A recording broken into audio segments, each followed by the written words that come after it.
ಎಲ್ರಿಗೂ ನಮಸ್ಕಾರ. ನಾನು ನಿಮ್ಮ ಪ್ರೀತಿಯ ದರ್ಶನ್ ಸೂರ್ಯ. ಮೊದಲನೇದಾಗಿ ಇವತ್ತು ನಾವೊಂದು ವಿಶೇಷವಾದ ಒಂದು ಜಾಗದಲ್ಲಿದ್ದೀವಿ. ವರದ ರಾಜೇಶ್ವರ ಸ್ವಾಮಿ ದೇವಾಲಯ ಕಡೆ ಬಂದಿದ್ದೀವಿ. ಅದು ಬಿಡದಿ ಹತ್ರ ಇರೋದು. ಇವತ್ತು ನಮ್ಮ ಜೊತೆ ಮಾತಾಡೋಕ್ಕೆ ಅಂತಲೇ ಗುರುಗಳಿದ್ದಾರೆ. ಗುರು ನಾರಾಯಣ್ ಗುರುಜಿ ಇದ್ದಾರೆ.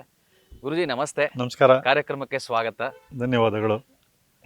ಹೇಗಿದೆ ನಿಮ್ಮ ದೇವಸ್ಥಾನ? ವಿಶೇಷ ಅಂತ ಸಾಕಷ್ಟು ಕಡೆ ನಾವು ಕೇಳ್ಪಟ್ಟಿದ್ದೀವಿ. ತುಂಬ ಜನ ಅದ್ಭುತವಾದಂಥ ವ್ಯಕ್ತಿಗಳೆಲ್ಲ ಬರ್ತಾ ಇರ್ತಾರೆ. ಸಾಕಷ್ಟು ವಿಚಾರಗಳಿದೆ ನಿಮ್ಮಿಂದ ತಿಳ್ಕೊಳ್ಳೋ ಅಂಥದ್ದು. ಖಂಡಿತ. ವೆರಿ ಶಾರ್ಟ್ಲಿ ಇನ್ನೊಂದು 2 ದಿವಸದಲ್ಲಿ ನವರಾತ್ರಿ ಕೂಡ ಬರ್ತಾ ಇದೆ. ಖಂಡಿತ. ಎಲ್ರಿಗೂ ವೀಕ್ಷಕರಿಗೆ ನವರಾತ್ರಿಯ ಶುಭಾಶಯಗಳು. ಹಾಗೆ ತಾಯಿ ಚಾಮುಂಡೇಶ್ವರಿ ತಮ್ಮಲ್ಲಿರುವಂತಹ ಕಷ್ಟ ಕಾರ್ಪಣ್ಯಗಳನ್ನು ದೂರ ಮಾಡಿ ಎಲ್ರಿಗೂ ಆರೋಗ್ಯ, ಶಾಂತಿ, ಆಯುಷ್ಯನ್ನು ಕೊಟ್ಟು ಕಾಪಾಡಲಿ ಅಂತ ಹೇಳ್ತಾ ಈ ಕಾರ್ಯಕ್ರಮವನ್ನು ನಾವು ಪ್ರಾರಂಭ ಮಾಡೋಣ. ಎಸ್, ಕಾರ್ಯಕ್ರಮ ಶುರು ಮಾಡೋಣ ನಮ್ಮ ಅಶ್ವವೇಗ ನ್ಯೂಸ್ 24 ಕಡೆಯಿಂದ. ಗುರುಜಿ, ದೇವಸ್ಥಾನದ ಬಗ್ಗೆ ಸಾಕಷ್ಟು ಜನಕ್ಕೆ ಆಲ್ರೆಡಿ ಗೊತ್ತಿರುವಂಥ ದೇವಸ್ಥಾನ. ಬರೋ ಒಂದು ದಿನಗಳಲ್ಲಿ ತುಂಬ ಫೇಮಸ್ ಆಗೋಕ್ಕಿಂತ ಹೆಚ್ಚಾಗಿ ಇಲ್ಲಿ ಏನೋ ಒಂದು ವಿಶೇಷತೆ ಇದೆ ಅಂತ ಎಲ್ಲರೂ ಹೇಳ್ತಾರೆ. ಪವಾಡ ಇದೆ ಅಂತ. ದೇವಸ್ಥಾನದ ಬಗ್ಗೆ ಕಂಪ್ಲೀಟು ನೀವೇ ಮಾಹಿತಿ ಕೊಟ್ಟರೆ, ನಾನು ಇಂಟರ್ವ್ಯೂ ಮಾಡೋಕ್ಕಿಂತ ನೀವೇ ಹೇಳಿದ್ರೆ ತುಂಬ ಚೆನ್ನಾಗಿ. ಖಂಡಿತ. ಇದು ಶ್ರೀ ವರದರಾಜೇಶ್ವರ ಸ್ವಾಮಿ ಶಿವಾಲಯ, ಜಡೇನಹಳ್ಳಿ, ಬಿಡದಿ, ವಂಡರ್ಲಾ ಹಿಂಭಾಗ ಬರುತ್ತೆ. ಇದು ವಿಶೇಷ ಏನಕ್ಕಾಗತ್ತೆ ಅಂತ ಹೇಳಿದ್ರೆ, ಇಲ್ಲಿ ಮೊದಲಿಗೆ ನಾವು ಈ ಜಮೀನನ್ನು ಖರೀದಿ ಮಾಡಿ ಸುಮಾರು ಒಂದು 20 ವರ್ಷ ಆಗಿದೆ. ಇಲ್ಲಿ ನಮ್ಮ ತಾಯಿಯವರ ಒಂದು ಗದ್ದಿಗೆಯನ್ನು ನಾವು ಫಸ್ಟ್ ಪ್ರಾರಂಭದಲ್ಲಿ ಪೂಜೆಯನ್ನು ಮಾಡ್ತಾ ಇರ್ತೀವಿ. ನಾನೇ ಅಲ್ಲ, ಇಲ್ಲಿ ಸುತ್ತಮುತ್ತ ಊರಲ್ಲಿರೋರು ಅಂತೂ ಒಂದು ಫ್ರೀ ಯೋಗ ಕ್ಲಾಸ್ ಮಾಡಿದ್ವಿ. ಅವಾಗ ಎಲ್ಲರೂ ಸಂಜೆ ಆದರೆ ಬಂದು ಆ ಗದ್ದಿಗೆ ಪೂಜೆಯನ್ನು ಮಾಡ್ಕೊಂಡು ಹೋಗ್ತಾಯಿದ್ರು. ಆ ಗದ್ದಿಗೆನ ಪೂಜೆ ಹಂಗೆ ಒಂದು 2-3 ವರ್ಷ ಕಳೀತಾ ಇತ್ತು. ನಾವು ಮನೆ ಮಟ್ಟಕ್ಕೆ ಒಂದು ಬಂದಾಗೆಲ್ಲ ಪೂಜೆ ಮಾಡ್ಕೊಂಡು ಇಲ್ಲಿ ಹೋಗ್ತಾಯಿದ್ವಿ. ಒಂದಿನ ಇದ್ದಕ್ಕಿದ್ದಂಗೆ ಒಬ್ಬರು ಮುನಿಗಳು ಪೂರ್ತಿ ವಸ್ತ್ರ ಬಿಳಿ ವಸ್ತ್ರಧಾರೆ, ಬಿಳಿ ಗಡ್ಡ ಅದಾರೆ. ಇವತ್ತು ಆ ಆಜಾನುಭಾವನ ಒಂದು ವಿಗ್ರಹವನ್ನು ನೆನೆಸ್ಕೊಂಡ್ರೆ ನಿಜಕ್ಕೂ ನನಗೆ ರೋಮಾಂಚನ ಆಗುತ್ತೆ. ಆ ವ್ಯಕ್ತಿ ಕನ್ಸಲ್ಲಿ ಕಾಣಿಸ್ಕೊಂಡು, ನೀನು ಇಲ್ಲಿ ಒಂದು ಲಿಂಗವನ್ನು ಪ್ರತಿಷ್ಠಾಪನೆ ಮಾಡು, ನಾವೆಲ್ಲ ಸೇರಿ ಇಲ್ಲಿ ಬರುವಂತಹ ಜನರಿಗೆ ಒಳ್ಳೆಯದನ್ನು ಮಾಡ್ತೀವಿ ಅಂತ ಹೇಳ್ತಾರೆ ಕನ್ಸಲ್ಲಿ ಬಂದು. ನನಗೆ ಆಶ್ಚರ್ಯ ಆಗುತ್ತೆ. ನಾವು ಒಂದು ಲಿಂಗವನ್ನು ಪ್ರತಿಷ್ಠಾಪನೆ ಮಾಡೋಷ್ಟು ಭಾಗ್ಯಶಾಲಿಗಳ, ಅಥವಾ ಲಿಂಗವನ್ನು ಯಾವುದೇ ದೇವಸ್ಥಾನ ಬೇಕೇ ಮಾಡ್ಬೋದು ಅಂತಾರೆ. ಆದರೆ ಶಿವಲಿಂಗವನ್ನು ಪ್ರತಿಷ್ಠಾಪನೆ ಮಾಡುವಂಥದ್ದು ಅದು ಅಷ್ಟು ಸುಲಭ ಅಲ್ಲ. ಯಾಕಂತ ಹೇಳಿದ್ರೆ ಸೃಷ್ಟಿ ಲಯಕರ್ತ ಎಲ್ಲ ಅವನೇ, ಶಿವನೇ. ಅವನನ್ನು ನಾವು ಪ್ರತಿಷ್ಠಾಪನೆ ಮಾಡುವಂಥದ್ದು ಭಾಗ್ಯ ನಮಗೆ ಬರ್ತಿರುತ್ತೆ ಅಂಥೇಳಿ, ಏನೋ ಗುರುಗಳು ಬಂದರು ಕನ್ಸಲ್ಲಿ ಹೇಳಿದ್ರು ಅಂಥೇಳಿ ನಾನು ಹಾಗೆ ಸುಮ್ಮನೆ ಆದೆ. ಇದ್ದಕ್ಕಿದ್ದಂಗೆ ಒಬ್ಬರು 3 ದಿನದ ನಂತರ ಉತ್ತರ ಭಾರತದಿಂದ ನಮ್ಮ ಸ್ನೇಹಿತರು ಕರೆ ಮಾಡ್ತಾರೆ. ಗುರುಗಳೇ, ನರ್ಮದಾ ನದಿಯಿಂದ ಸಿಕ್ಕಿರೋಂಥ ಒಂದು ಕೆಂಪು ಶಿವಲಿಂಗ ಸಿಕ್ಕಿದೆ, ನಾವು ಏನು ಮಾಡೋಣ ಇದನ್ನು ಅಂತ ಕೇಳ್ತಾರೆ. ನನಗೆ ಇಲ್ಲಿ ಮುನಿಗಳು ಹೇಳಿದ್ದಕ್ಕೂ ಅವ್ರು ಕರೆ ಮಾಡಿ ಹೇಳಿದ್ದಕ್ಕೂ ಎಲ್ಲೋ ಒಂದು ಅವಿನಾಭಾವ ಸಂಬಂಧ ಅನ್ನಿಸ್ತು. ಇದು ಏನೋ ಒಂದು ಕ್ಷೇತ್ರ ಆಗುತ್ತೆ, ಇದು ನಮ್ಮ ಕೈಗೆ ಸಾಧ್ಯ. ಅವತ್ತು ನನಗೆ ಆಶ್ಚರ್ಯನೇ. ಒಂದು ಎಲ್ಲೋ ಮೂಲೆಯಲ್ಲಿರುವಂಥವ್ರು ಒಂದು ಲಿಂಗವನ್ನು ಪ್ರತಿಷ್ಠಾಪನೆ ಬಗ್ಗೆ ಅದು ಸುಲಭ ಸಾಧ್ಯ ಅಲ್ಲ ಅನ್ನಿಸ್ತು. ಆದರೆ ಅವರು ಇಲ್ಲ, ನಾನು ಕಳಿಸ್ಕೊಡಿ ಅಂತೇಳಿ ಕಳಿಸ್ಕೊಟ್ರು. ನಾವು ಕಳಿಸ್ಕೊಟ್ಟು ಅದಕ್ಕೇನೋ ಒಂದು ಪೂಜಾ ಕೈಕಾರ್ಯಗಳನ್ನೆಲ್ಲ ಮಾಡಿ ಒಂದು 48 ದಿನ ಆದಮೇಲೆ ನಾವಿಲ್ಲಿ ಒಂದು ಪ್ರತಿಷ್ಠಾಪನೆ ಮಾಡೋಣ ಅಂತ ಆಲೋಚನೆ ಬಂದು, ಆ ಪ್ರತಿಷ್ಠಾಪನೆ ಮಾಡೋಣ ಅಂಥೇಳಿ ಆ ಲಿಂಗ ಬಾಕ್ಸ್ನೆಲ್ಲ ನಾವು ಬಿಚ್ತೀವಿ. ಆ ಬಿಚ್ಚಿದ ತಕ್ಷಣ ಎಲ್ಲಿತ್ತು ಆ ಬರೋ ಸಿಡ್ಲು, ಇದು ಗುಡುಗು ಸಿಡ್ಲು, ನಮ್ಮ ಜೀವಮಾನದಲ್ಲೇ ನಾವು ನೋಡಿರಲಿಲ್ಲ ಅದನ್ನು. ಆ ಥರ ಒಂದು ಗುಡುಗು ಸಿಡ್ಲು. ಮನೆಯಲ್ಲೇ UPS ಬ್ಲಾಸ್ಟ್ ಆಯಿತು ಅಂದ್ಕೊಂಡಿದ್ದೆ ನಾನು. ಯಾಕಂದರೆ ಅಷ್ಟು ಭಯಾನಕ ಶಬ್ದ, ಸಿಡ್ಲಿನ ಶಬ್ದ. ಪ್ರಥಮವಾಗಿ ನಾವೆಲ್ಲ ಕೇಳಿರೋಂಥ ಸಿಡ್ಲಿನ ಶಬ್ದ ಆವತ್ತು. ಆ ಸಿಡ್ಲಿನ ಶಬ್ದ ಜೀವಮಾನದಲ್ಲೇ ಫಸ್ಟ್ ಟೈಮ್ ನಾನು ನೋಡಿದ್ದು. ಮತ್ತು ಆ ಮನೆಯೇ ಬೆಂಕಿಗೆ ಆಹುತಿ ಅನ್ನೋ ಅಷ್ಟು ಪ್ರಕಾಶವಾಯಿತು. ಸರಿ, ನಾವು ಬೆಳಗ್ಗೆ ನೋಡಿದಾಗ ನಮ್ಮ ದೇವಸ್ಥಾನದ ಕೋದಲೆ ಅಂತರದಲ್ಲಿ ಒಂದು ತೆಂಗಿನ ಮರ ಇರುತ್ತೆ. ಆ ತೆಂಗಿನ ಮರಕ್ಕೆ ಸಿಡ್ಲು ಹೊಡೆದು ತೆಂಗಿನ ಮರ ಇವತ್ತು ಇಲ್ಲ, ಅದು ಸಿಡ್ಲು ಹೊಡೆದ ಮರಗಳು ಹೊಟ್ಟೋಗುತ್ತೆ ಅಂತಾರೆ. ಹಾಗೆ ಒಂದು ತಿಂಗಳ ನಂತರ ಆ ದೇವಾಲಯ ಮುಂದೆ ಒಂದು ಮರ ಇರುತ್ತೆ, ಆ ಮರಕ್ಕೂ ಸಹ ಸಿಡ್ಲು ಹೊಡೆಯುತ್ತೆ. ಇದು ನಿಜಕ್ಕೂ ಆಶ್ಚರ್ಯ ಆಯಿತು. ನಾವು ಒಬ್ಬರನ್ನ ಕೇಳಿದಾಗ ಹಿರಿಯರನ್ನ, ಇಲ್ಲ ಅವನು ಭಗವಂತ ಬಂದು ನೆಲೆಸಿರೋಂಥ ಒಂದು ನಾನು ಇಲ್ಲಿ ನೆಲೆಸಿದ್ದೀನಿ ಅಂಥೇಳಿ ಒಂದು ಸೂಚನೆಯನ್ನು ಕೊಟ್ಟಿದ್ದಾನೆ ಸಿಡ್ಲಿನ ಮುಖಾಂತರ, ಆ ಮಳೆಯ ಮುಖಾಂತರ. ನಾವು ಅಂದ್ಕೊಂಡ್ವಿ, ನರ್ಮದೇಶ್ವರಂಗೆ ಆ ನರ್ಮದಾ ನದಿನೇ ಬಂದು ಇಲ್ಲಿ ಅಭಿಷೇಕ ಮಾಡ್ತಾಯಿದ್ದೀನೋ ಅನ್ನೋ ಒಂದು ಭಾವನೆ ನಮಗೆಲ್ಲ ಆಯಿತು. ಆವತ್ತು ನಾವು ಲಿಂಗವನ್ನು ಪ್ರತಿಷ್ಠಾಪನೆ ಮಾಡ್ತೀವಿ.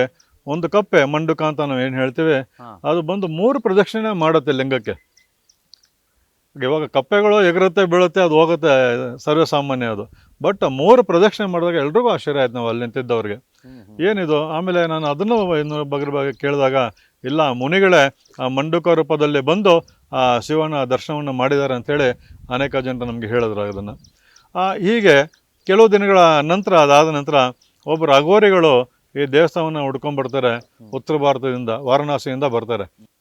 ಗುರುಜಿ, ಅದೇ ನೀವು ಹೇಳ್ತಾ ಇದ್ರಿ ಅಘೋರಿಗಳು ಬಂದಿದ್ರು ಅಂತ. ದೇವಸ್ಥಾನದಲ್ಲೂ ನಾವು ಆ ಫೋಟೋ ನೋಡಿದ್ರಿ. ಹ್ಮ್. ಸೇಮ್ ಶಿವ ಇದ್ದಂಗೆ ಅದು ದೇವರೇ ಭೂಮಿಗೆ ಇಳ್ದಂಗೆ ಕಾಣಿಸ್ತಾರ ಅವ್ರು ರುದ್ರಾಕ್ಷಿ ಹಾಕೊಂಡು. ಇದು ಯಾವ ಇಸ್ವಿಲ್ ಆಗಿದ್ದು? ಅವ್ರು ಬಂದು ಏನು ಹೇಳ್ತಾರೆ ನಿಮ್ಗೆ? ಇದು 2023ರಲ್ಲಿ ಬರ್ತಾರೆ ಅವರು. ಬಂದಾಗ ನಮಗೆ ರಾತ್ರಿ 1:30 ಸಮಯ, ಶಿವರಾತ್ರಿ ಅಮಾವಾಸ್ಯೆ ದಿನ ಅವತ್ತು. ಅಂದ್ರೆ ನಿಮ್ಗೆ ಅವ್ರು ಏನು ಕಾಂಟ್ಯಾಕ್ಟ್ ಗೊತ್ತಿಲ್ಲ ನಮ್ಗೆ, ಏನು ಅವ್ರು ಯಾರು ಗೊತ್ತಿಲ್ಲ, ಏನೂ ಇಲ್ಲ. 1:30 ಸುಮಾರಿಗೆ ಒಬ್ಬರು ಕರೆ ಮಾಡ್ತಾರೆ ನನಗೆ, ನಿಮ್ಮ ದೇವಸ್ಥಾನಕ್ಕೆ ಅಘೋರಿಗಳು ಬಂದಿದ್ದಾರೆ, ದರ್ಶನ ಮಾಡ್ಬೇಕಂತೆ, ಕರ್ಕೊಂಬರ್ಬೋದಾ ಅಂತ. ನನಗೆ ನಿಜಕ್ಕೂ ಆಶ್ಚರ್ಯ ಆಗುತ್ತೆ, ಏನು ಇಂಥ ಒಂದು ಸಮಯದಲ್ಲಿ. ನಾನು ಕೇಳ್ಪಟ್ಟ ಹಾಗೆ ಅಘೋರಿಗಳು ರಾತ್ರಿ ಸಮಯದಲ್ಲಿ ಮಾತ್ರ ಬರ್ತಾರೆ, ಕಾಣಿಸ್ಕೊತಾರೆ ಅನ್ನೋದು ಒಂದು ನಾನು ಕೇಳ್ಪಟ್ಟಿರೋ ಹಾಗೆ. ನಂಗೆ ಆಶ್ಚರ್ಯ ಆಯಿತು. ಅಮಾವಾಸ್ಯೆ ದಿನ ರಾತ್ರಿ ಬೇರೆ, ಏನಪ್ಪ ಅಘೋರಿಗಳು ಅಂತ ಹೇಳೋದು ಕೆಲವರು ಭಯಪಡಿಸ್ತಾರೆ. ಸರಿ, ಇಲ್ಲ ಬರೋಕ್ಕೆ ಹೇಳಿ ಅಂತ ಅಂದೆ.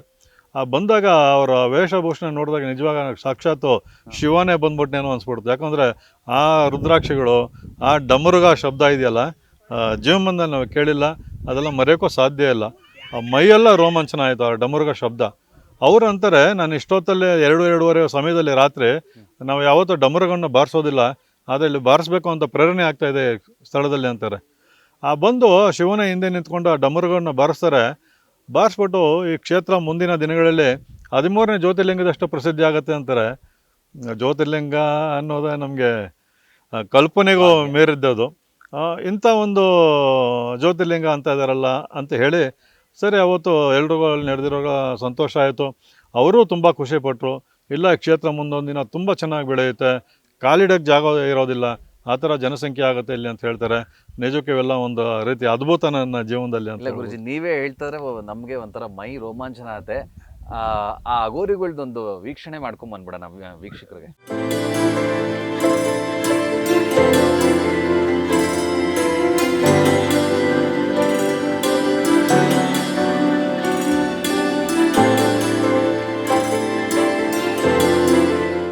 ನೋಡಿರಲ್ಲ ಗುರುಗಳೇ, ಆ ಫೋಟೋ ನೋಡ್ತಾರೆ ನಮ್ಗೇನೆ ಆಶ್ಚರ್ಯ ಆಗತ್ತೆ. ಏನೋ ಒಂದು ಪವಾಡ ಇದೆ ಈ ಜಾಗದಲ್ಲಿ, ಒಂದು ವೈಬ್ರೇಷನ್ ಇದೆ ಅನ್ಸುತ್ತೆ. ನಾನೇ ಒಂದು ಭಕ್ತಾದಿಯಾಗಿ ಬಂದಾಗ್ಲೂ ಕೂಡ ನನ್ನ ಎಕ್ಸ್ಪೀರಿಯನ್ಸು ನೀವು ಕೆಲವೊಂದು ಹೇಳಿದ್ದಾಗಿರ್ಬೋದು, ಇದೆಲ್ಲ ಕೇಳಿದಾಗ ತುಂಬಾ ಆಶ್ಚರ್ಯ ಆಗತ್ತೆ. ಗುರುಜಿ, ನೀವು ಈ ಸಿಡ್ಲು ಬಗ್ಗೆ ಹೇಳಿದ್ರಿ. ಈ ಸಿಡ್ಲು ಬಂದು ಹೊಡಿತು ಮರಕ್ಕೆ ಅಂತ. ಆಮೇಲೆ ಇಲ್ಲಿ ಒಂದು ಇದಾಗಿತ್ತು, ನಿಮ್ಗೊಂದೆಲ್ಲ ಏನೋ ಒಂದು ಪ್ರೇರಣೆ ಆಗಿತ್ತು, ಒಂದು ಕನ್ಸು ಬಂದಿತ್ತು. ಮತ್ತೆ ವಿನಯ್ ಗುರುಜಿ ಅವ್ರು ಹೇಳ್ತಾರೆ ಒಂದು ಪ್ರೋಗ್ರಾಮ್ ಅಲ್ಲಿ, ನಾನು ಕೇಳ್ಪಟ್ಟೆ, ಅಮ್ಮನವ್ರು ಎದುರುಗಡೆ ಇಲ್ಲಿ ಕೂಡಿಸಿದ್ದಾರೆ ದೇವ್ರನ್ನ. ತುಂಬಾ ಅದ್ರ ಬಗ್ಗೆ ಹೇಳಿ ಗುರುಜಿ. ಹೌದು, ನಾವು ಯಾವುದೇ ಧರ್ಮ ಇರ್ಬೋದು, ನಮ್ಮ ಸನಾತನ ಧರ್ಮ ಇರ್ಬೋದು, ಇನ್ಯಾವುದೇ ಧರ್ಮ ಇರ್ಬೋದು, ತಾಯಿಯೇ ದೈವ ಅಂತ ಹೇಳಿ ನಾವು ಹೇಳ್ತೀವಿ, ತಾಯಿಯೇ ದೇವರು ಅಂತ. ಅದು ವಿನಯ್ ಗುರುಜಿ ಅವ್ರು ಬಂದು ತುಂಬ ಆಶ್ಚರ್ಯಚಕಿತರಾಗ್ತಾರೆ. ಅಂದರೆ ತಾಯಿಯ ಒಂದು ಗೋಪುರ ಶಿವನಿಗಿಂತಲೂ ಎತ್ತರವಾಗಿ ಇದೆ ಇಲ್ಲಿ. ತಾಯಿಯನ್ನು ಪೂಜೆ ಮಾಡ್ತಾ ಇದ್ದೀರಾ, ನಿಜಕ್ಕೂ ಸಂತೋಷ ಆಗುತ್ತೆ ಇಲ್ಲಿ. ಮತ್ತು ಹಾಗೆ ಈ ಒಂದು ಸ್ಥಳಕ್ಕೆ ಮಾತೃ ಭೂತೇಶ್ವರ ಅಂತ ಹೆಸರಿಡಿ ಅಂತ ಹೇಳ್ತಾರೆ ಅವರು. ಯಾಕಂದರೆ ಭೂತೇಶ್ವರ ಅಂತೇಳಿ ಈಶ್ವರ ಆಗ್ತಾನೆ, ಮಾತೃ ಅಂತ ಹೇಳಿದ್ರೆ ತಾಯಿ ಆಗ್ತಾರೆ ಅಂಥೇಳಿ ಒಂದು ವಿವರಣೆಯನ್ನು ಕೊಡ್ತಾರೆ. ನಿಜಕ್ಕೂ ಆಶ್ಚರ್ಯ ಆಯಿತು ಅವತ್ತದು. ಹಾಗೆ ಇವರು ನಮ್ಮ ವಿನಯ್ ಗುರುಜಿಯವರು ಇರ್ಬೋದು, ಹಾಗೆ ನಮ್ಮ ಅಘೋರಿಗಳಿರ್ಬೋದು. ಇನ್ನೊಂದು ಸಾರಿ ನಾಗಸಾಧುಗಳು ಬರ್ತಾರೆ ಇಲ್ಲಿ. ಆ ನಾಗಸಾಧುಗಳು ಬಂದಾಗ ವಿವಸ್ತ್ರಧಾರಿಯಾಗಿರ್ತಾರೆ ಅವರು ಈ ಮೇನ್ ರೋಡಲ್ಲಿ ಹೋಗ್ತಾ ಇರ್ತಾರಂತೆ. ಅಲ್ಲಿ ಯಾರನ್ನೋ ಒಬ್ಬರನ್ನ ಕೇಳ್ತಾರೆ, ಇಲ್ಲೊಂದು ಶಿವನ ದೇವಸ್ಥಾನ ಇದೆಯಲ್ಲ ಎಲ್ಲಿ ಅಂತ. ಆಗ ಅವ್ರಿಗೆ ಅಲ್ಲಿ ವ್ಯಕ್ತಿ ಗೊತ್ತಿಲ್ಲ ನಮಗೆ ಇಲ್ಲೋ ಅಂತಾರೆ. ಆದರೂ ಅವ್ರು ಹುಡ್ಕೊಂಬಂದು ಇಲ್ಲಿ ನಾಗಸಾಧುಗಳು ಬಂದು ಬೆಳಗಿನ ಜಾವ ಬಂದು ದರ್ಶನವನ್ನು ಮಾಡಿ ಅವರು ಆ ಮಾತಂತಾರೆ, ಇಲ್ಲ ಇದೊಂದು ಏನೋ ಒಂದು ಪವಿತ್ರವಾದ ಕ್ಷೇತ್ರ ಆಗುತ್ತೆ ಕ್ಷೇತ್ರ ಅಂತಾರೆ. ನಿಜಕ್ಕೂ ಅವೆಲ್ಲ ನಮಗೆ ಅವರೆಲ್ಲ ಒಂದು ಆಶೀರ್ವಾದ ಅನಿಸ್ತಾ ಇದೆ ಇವತ್ತು. ಹಾಗೆ ಈ ಒಂದು ಕ್ಷೇತ್ರಕ್ಕೆ ನಟ ಹ್ಯಾಟ್ರಿಕ್ಸ್ ಶಿವರಾಜ್ ಕುಮಾರ್ ಇರ್ಬೋದು, ಹಾಗೆ ನಮ್ಮ ಧ್ರುವ ಸರ್ಜಾ ಅವರು ಇರ್ಬೋದು, ಹಾಗೆ ಕನ್ನಡದ ಖ್ಯಾತ ನಟಿ ಪ್ರೇಮ ಅವರು ಇರ್ಬೋದು, ಹಾಗೆ ಇನ್ನೂ ಅನೇಕ ಮಹನೀಯರು ಮತ್ತು ಸಾಧು ಸಂತರು, ಮತ್ತು ಮೈಸೂರು ಮಹಾರಾಜರು ಕೂಡ ಬಂದಿದ್ರು ಅಂತ ನಾನು ಕೇಳ್ಪಟ್ಟೆ. ಖಂಡಿತ ಅವ್ರು ಬಂದು ಈ ಒಂದು ನಾವು ಇಲ್ಲಿ ದೇವಸ್ಥಾನವನ್ನು ಜೀರ್ಣೋದ್ಧಾರ ಕಾರ್ಯಕ್ರಮವನ್ನು ಹಮ್ಮಿಕೊಂಡಿದ್ದೀವಿ. ನೀವು ನೋಡಿರ್ಬೋದು, ಮುಂದೆ ಪಿಲ್ಲರೆಲ್ಲ ಮುಂದೆ ರಾಜಗೋಪುರಕ್ಕೆ ನಾವು ಪ್ಲ್ಯಾನ್ ಮಾಡ್ತಾಯಿದ್ದೀವಿ. ಹಾಗೆ ಈ ಒಂದು ದೇವಸ್ಥಾನವನ್ನು ಒಂದು ಭೋಜನ ಒಂದು ಶಾಲೆಯನ್ನು ಮಾಡಿ, ಹಾಗೆ ಒಂದು ವಿಶ್ವ ಮಟ್ಟಕ್ಕೆ ಈ ಒಂದು ಕ್ಷೇತ್ರವನ್ನು ಪರಿಚಯ ಮಾಡಿಸ್ಬೇಕು ಅನ್ನೋದು ನಮ್ಮ ಉದ್ದೇಶ ಇದೆ. ಪ್ರತಿಯೊಬ್ಬರು ಯಾರೇ ಒಂದು ನಟ ನಟಿಯರು ಬಂದರು ಅವರೆಲ್ಲರೂ ಸಹ ತುಂಬ ಆಶ್ಚರ್ಯಚಕಿತರಾಗ್ತಾ ಇದ್ದಾರೆ. ಮತ್ತು ಇಂಥ ಒಂದು ಹಳ್ಳಿಗಾಡಲ್ಲಿ ಬಂದು ನೀವೊಂದು ಈ ದೇವಸ್ಥಾನವನ್ನು ಮಾಡಿರೋಂಥದ್ದು ಅಂತ ಕೇಳ್ತಾರೆ. ಇದು ನಾನು ಮಾಡಿರೋದಲ್ಲ, ಏನೋ ಯಾವುದೋ ಒಂದು ಪೂರ್ವಜನ್ಮದ ಒಂದು ಪ್ರೇರಣೆ ಅನಿಸುತ್ತೆ ಇದು. ಇಲ್ಲ ಅಂತೇಳಿ ಸುಮ್ಮನೆ ನಾವು ಶಿವನ ದೇವಸ್ಥಾನ ಮಾಡ್ತೀವಿ ಅಂತ ಹೇಳಿದ್ರೆ ಅವೆಲ್ಲ ಹಾಸ್ಯಾಸ್ಪದ ಅನಿಸುತ್ತೆ. ಎಸ್, ಗುರುಗಳು ಹೇಳಿದಾಗೆ ಕನ್ನಡ ಚಿತ್ರರಂಗದ ಖ್ಯಾತ ನಟರು ಯಾರ್ಯಾರು ಬಂದಿದೆ ಅನ್ನೋದು ನೋಡ್ಕೊಂಡ್ ಬಂದ್ಬಿಡೋಣ ಬನ್ನಿ.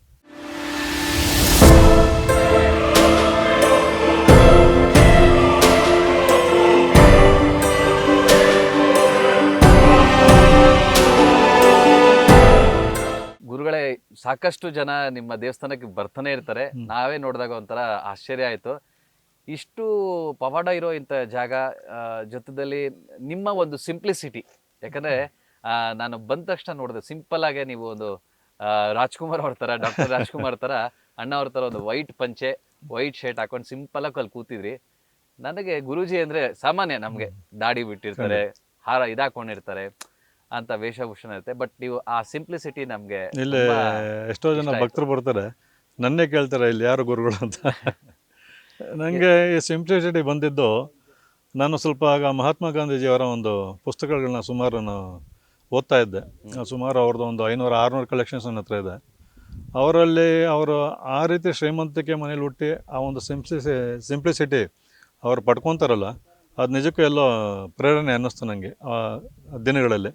ಅದಾದ ನಂತರ ಈ ದೇವಸ್ಥಾನದ ಬಗ್ಗೆ ಮಾಹಿತಿ ಎಲ್ಲ ನೋಡಿದ್ದೆ. ಕಂಪ್ಲೀಟ್ ಆಗಿ ಹೆಂಗೆ ಮೀಟ್ ಮಾಡ್ಬೇಕು ಗುರೂಜಿನ ಅಂತ ಇದ್ದಾಗ ನನಗೆ ಒಬ್ರು ಸಲಹೆ ಕೊಡ್ತಾರೆ. ಅವರು ನಮ್ಮ ಕನ್ನಡ ಚಿತ್ರರಂಗದ ಖ್ಯಾತ ಪ್ರೊಡ್ಯೂಸರ್ KP ಶ್ರೀಕಾಂತ್ ಸರ್. ಗೊತ್ತಿರ್ಬೋದು, ಬಹದ್ದೂರು, ಭರ್ಜರಿ, ಟಗರು, UI ಎಲ್ಲ ಮಾಡಿರೋಂಥ ಸಿನಿಮಾ. ಅವ್ರು ನನಗೆ ಹೇಳ್ತಾರೆ, ಒಂದು ಒಳ್ಳೆ ಪವರ್ಫುಲ್ ಟೆಂಪಲ್ ಇದೆ, ಅಲ್ಲಿ ಏನೋ ಒಂದು ಶಕ್ತಿ ಇದೆ, ಅವಾಗ ಗುರುಗಳು ಮೀಟ್ ಮಾಡಿ ಅಂತ ಇವ್ರದ್ದು ಕಾಂಟ್ಯಾಕ್ಟ್ ಕೊಡ್ತಾರೆ. ಸೊ ಅದನ್ನು ನೋಡಿದ್ವಿ. ಆಮೇಲೆ ಹೀಗೂ ಉಂಟೆಯಲ್ಲಿ ನಿಮ್ದು ಫುಲ್ ಪ್ರೋಗ್ರಾಮ್ ಅದ್ಭುತವಾಗಿ ಬಂದಿತ್ತು.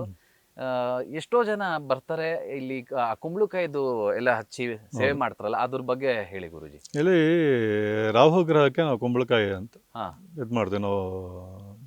ನಾನು ಮೂಲತಃ ಜ್ಯೋತಿಷಿ ಆಗಿರೋದ್ರಿಂದ ಅದು ರಾಹು ಗ್ರಹಕ್ಕೆ ಕುಂಬಳಕಾಯಿ ಇದು ಮಾಡ್ತೀವಿ. ಏನಕ್ಕೆ ರಾಹು ಗ್ರಹಕ್ಕೆ ಕುಂಬಳಕಾಯಿ ದೀಪ ಹಚ್ಚಬೇಕು, ಅದು ನನಗೆ ಪ್ರೇರಣೆ ಆದರೆ ಮಾತ್ರ ನಾನು ಹೇಳೋದು ಪ್ರತಿಯೊಬ್ಬರ ಜನಕ್ಕೆ. ಗುರುಜಿ, ನಿಮ್ಮ ದೇವಸ್ಥಾನದಲ್ಲಿ ಕುಂಬಳಕಾಯಿ ಹಚ್ಚಿ ಎಲ್ಲ ಸೇವೆ ಎಲ್ಲ ಮಾಡ್ತಾರೆ, ಅದ್ರ ಬಗ್ಗೆ ಒಂಚೂರು ಹೇಳಿ. ಕುಂಬಳಕಾಯಿ ಹಚ್ಚೋದು ಏನಕ್ಕೆ, ಮತ್ತೆ ಪ್ರತ್ಯಂಗಿರಿ ಹೋಮನೂ ನಡೆಯುತ್ತೆ ಅಂತ ನಾನು ನೋಡಿದೆ. ಅದ್ರ ಬಗ್ಗೆ ನೀವು ಹೇಳಿ ಗುರುಜಿ. ಇಲ್ಲಿ ಬಹಳ ಮುಖ್ಯವಾಗಿ ಪ್ರತಿನಿತ್ಯ ಭಕ್ತರು ಬಂದು ಕೂಷ್ಮಾಂಡ ಆರತಿಯನ್ನು ಮಾಡುವಂಥ ಒಂದು ವಾಡಿಕೆ ದೇವಸ್ಥಾನದಲ್ಲಿದೆ. ಆ ಕೂಷ್ಮಾಂಡ ಆರತಿಯನ್ನು ಮಾಡೋಕ್ಕೂ ಸಹ ನಂಗೆ ಒಂಥರ ಪ್ರೇರಣೆಯಾಗಿ ಅದನ್ನು ನಾನು ಅವತ್ತು ಹೇಳಿದೆ. ಇವತ್ತು ನೀವು ನೋಡಿರ್ಬೋದು, ಲಕ್ಷಗಟ್ಟಲೆ ಜನ ಬಂದು ಇಲ್ಲಿ ಕೂಷ್ಮಾಂಡ ಆರತಿಯನ್ನು ಮಾಡಿ ಅವರಲ್ಲಿದ್ದಂತಹ ಒಂದು ಸಂಕಷ್ಟಗಳನ್ನ ದೂರ ಮಾಡ್ಕೊಳ್ಳೋಂಥ ಉದಾಹರಣೆಗಳು ಸಾಕಷ್ಟು ಇದೆ.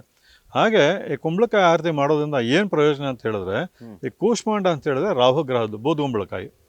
ಈ ಮಾಟ ಮಂತ್ರ ತೊಂದರೆಗಳಾಗಿರ್ಬೋದು, ಅಥವಾ ನೀವು ನೋಡಿರ್ಬೋದು ಕೆಲವು ವಿದ್ಯಾರ್ಥಿಗಳು ಎಲ್ಲೋ ಫಸ್ಟ್ ರ್ಯಾಂಕ್ ಬರ್ತಾ ಇರ್ತಾನೆ, ಎಕ್ಸಾಮ್ ಟೈಮಲ್ಲಿ ಫೇಲ್ ಆಗೋಗ್ತಾನೆ ಅವನು. ಆ ಥರ ಒಂದು ಸನ್ನಿವೇಶಗಳು ಸುಮಾರು ಜನ ನಾವು ನೋಡಿದ್ದೀವಿ. ಹಾಗೆ ಮಾಟ ಮಂತ್ರ ಆಗಿದೆ ಅಂತ ಹೇಳಿದ್ರೆ, ಜೊತೆಲಿ ಇವು ಹೆಂಗಸರು ಹೆಣ್ಮಕ್ಳು ಅಡುಗೆ ಮನೇಲಿ ಒಬ್ಬರೇ ಇದ್ದಾಗ, ಗುರುಗಳೇ ಒಬ್ಬರೇ ಇದ್ದಾಗ ಯಾವುದೋ ನೆರಳು ಓಡಾಡ್ದಂಗೆ ಆಯಿತು ಅಂತಾರೆ, ಅಥವಾ ಮನೇಲಿ ಒಬ್ಬರೇ ಮಲಗಿದ್ದಾಗ ಯಾರೋ ಬಂದು ನಂಗೆ ಕರೆದಂಗೆ ಆಯಿತು ಅಂತ ಹೇಳ್ತಾರೆ. ಇವೆಲ್ಲ ಏನಕ್ಕೆ ಹಂಗೆ ಆಗುತ್ತೆ ಅಂತ ಹೇಳಿದ್ರೆ, ಕೆಲವೊಂದು ಗ್ರಹಗಳ ಒಂದು ಸಮಯಗಳು ಆದಾಗ ಜಾತಕದಲ್ಲಿ ಇಂಥ ಒಂದು ಭಾವನೆಗಳು ಅವ್ರಿಗೆ ಬರುತ್ತೆ. ಅಂಥ ಒಂದು ಸಮಯದಲ್ಲಿ ಎಲ್ಲೋ ಹೋಗಿ ಲಕ್ಷ ಕೊಟ್ಟು ಆ ಪೂಜೆಗಳನ್ನ ಮಾಡಿಸಿ ಕೊನೆಗೆ ಏನೂ ಆಗಿಲ್ಲ ಅಂಥೇಳಿ ನನ್ನ ಹತ್ರ ಬಂದಾಗ, ಇಲ್ಲಿ ಬಂದು ಕೂಷ್ಮಾಂಡ ಆರತಿಯನ್ನು ಮಾಡಿ ಅಂತ ಹೇಳಿದಾಗ, ಆ ಕೂಷ್ಮಾಂಡ ಆರತಿಯನ್ನು ಮಾಡಿದ ತಕ್ಷಣ ಅವರಲ್ಲಿದ್ದಂಥ ಒಂದು ಸಮಸ್ಯೆಗಳು ಸಾವಿರಾರು ಜನಕ್ಕೆ ದೂರ ಆಗಿದೆ. ಈ ಕೂಷ್ಮಾಂಡ ಆರತಿಯ ವಿಶೇಷತೆ ಈ ರೀತಿ ಇರುತ್ತೆ. ಹಾಗೆ ಇಲ್ಲಿ ಮಹಾ ಪ್ರತ್ಯಂಗಿರ ಹೋಮವನ್ನು ಮಾಡ್ತೀವಿ. ಪ್ರತ್ಯ ಅಂತ ಹೇಳಿದ್ರೆ ಪ್ರತ್ಯುತ್ತರ ಕೊಡುವಂಥದ್ದು. ಯಾರಿಗೆ ನಾವು ಪ್ರತ್ಯುತ್ತರ ಕೊಡ್ಬೋದು ಅಂತ ಹೇಳಿದ್ರೆ, ಶತ್ರುಗಳಿಗೆ. ಇವಾಗ ಯಾರೋ ಏನೋ ಮಠ ಮಂತ್ರ ಮಾಡಿಸಿದ್ರು, ಇವಾಗ ಸುಮಾರು ಜನ ನಾವು ನೋಡಿರ್ಬೋದು, ಯಾರೋ ಮಾಡಿಸ್ಬಿಟ್ಟವ್ರಂತೆ, ಒಂದು ಮದುವೆ ಆಗಿಲ್ಲ ಅಂದರೆ ಯಾರೋ ಮಾಡಿಸ್ಬಿಟ್ಟವ್ರಂತೆ, ಮಕ್ಕಳಾಗಿಲ್ಲ ಅಂದರೆ ಅದಕ್ಕೂ ಯಾರೋ ಮಾಡಿಸ್ಬಿಟ್ಟವ್ರೆ. ಈ ಥರ ಒಂದು ಭಾವನೆಗಳಲ್ಲಿ ಹಲವಾರು ಜನರು ಇದ್ದಾರೆ. ಅದೇ ರೀತಿ ಒಬ್ರಿಗೆ ಅದೇ ರೀತಿ ಬಂದಾಗ ಇಲ್ಲಿ ಗಂಡ ಹೆಂಡತಿ ಇಬ್ಬರು ಬರ್ತಾರೆ, ಯಾರೋ ಮಾಟ ಮಾಡಿಸ್ಬಿಟ್ಟವ್ರಂತೆ ನಮ್ಗಂತಾರೆ. ಯಾರೂ ಮಾಡಿಸಿಲ್ಲ ನಿಮಗೆ, ನೀವು ಫಸ್ಟು ಹೋಮ ಕೂತ್ಕೊಳ್ಳಿ ಅಂತೀನಿ. ಹೋಮ ಕೂತ್ಕೊಂಡ ನಂತರ 1-1/4 ವರ್ಷ ಒಂದು ಗಂಡ್ಮಗು ಆಗುತ್ತೆ. ಆ ಗಂಡ್ಮಗುಗೆ ವರದ ಅಂತ ಹೆಸರಿಡ್ತಾರೆ. ವರದರಾಜೇಶ್ವರ ಇದು ಮಾಡ್ತೀವಲ್ಲ, ಅದಕ್ಕೆ ವರದ ಅಂತ ಹೆಸರಿಡ್ತಾರೆ. ಆ ನಿಜಕ್ಕೂ ಆಶ್ಚರ್ಯ ಆಯಿತು. ಈ ರೀತಿ ಅನೇಕ ಉದಾಹರಣೆಗಳು, ಸಾವಿರಾರು ಉದಾಹರಣೆ ನಾವು ಈ ದೇವಸ್ಥಾನ ನೋಡ್ಬೋದು. ನಾನೇ ನಿಮ್ಗೊಂದು ಉದಾಹರಣೆ ಇವತ್ತು ಕೊಡ್ತೀನಿ. ನನ್ನ ಎಕ್ಸ್ಪೀರಿಯನ್ಸು, ಇಲ್ಲಿ ಬಂದು ಕುತ್ಕೊಂಡಾಗ ಲಕ್ಷಾಂತರ ರೂಪಾಯಿ ಖರ್ಚು ಮಾಡಿ ಎಲ್ಲೋ ಒಂದು ಕಡೆ ಪೂಜೆ ಹವನ ಮಾಡ್ತಾರೆ. ಒಂದು ಸಿಂಪಲ್ ಆಗಿ ನೀವು ಅವತ್ತು ನಮ್ಮನ್ನ ಕೂಡ್ಸಿರಿ. ನಾವು ಆಶ್ಚರ್ಯ ಆಯ್ತು, ಹೋಮದಲ್ಲಿ ನಾವು ಪೂಜೆಗೆ ಎಲ್ಲ ಮಾಡಿದಾಗ ಖಂಡಿತ ಏನೋ ಒಂದು ನೆಕ್ಸ್ಟ್ ವೀಕಲ್ಲಿ ಚೇಂಜಸ್ ಆಯಿತು.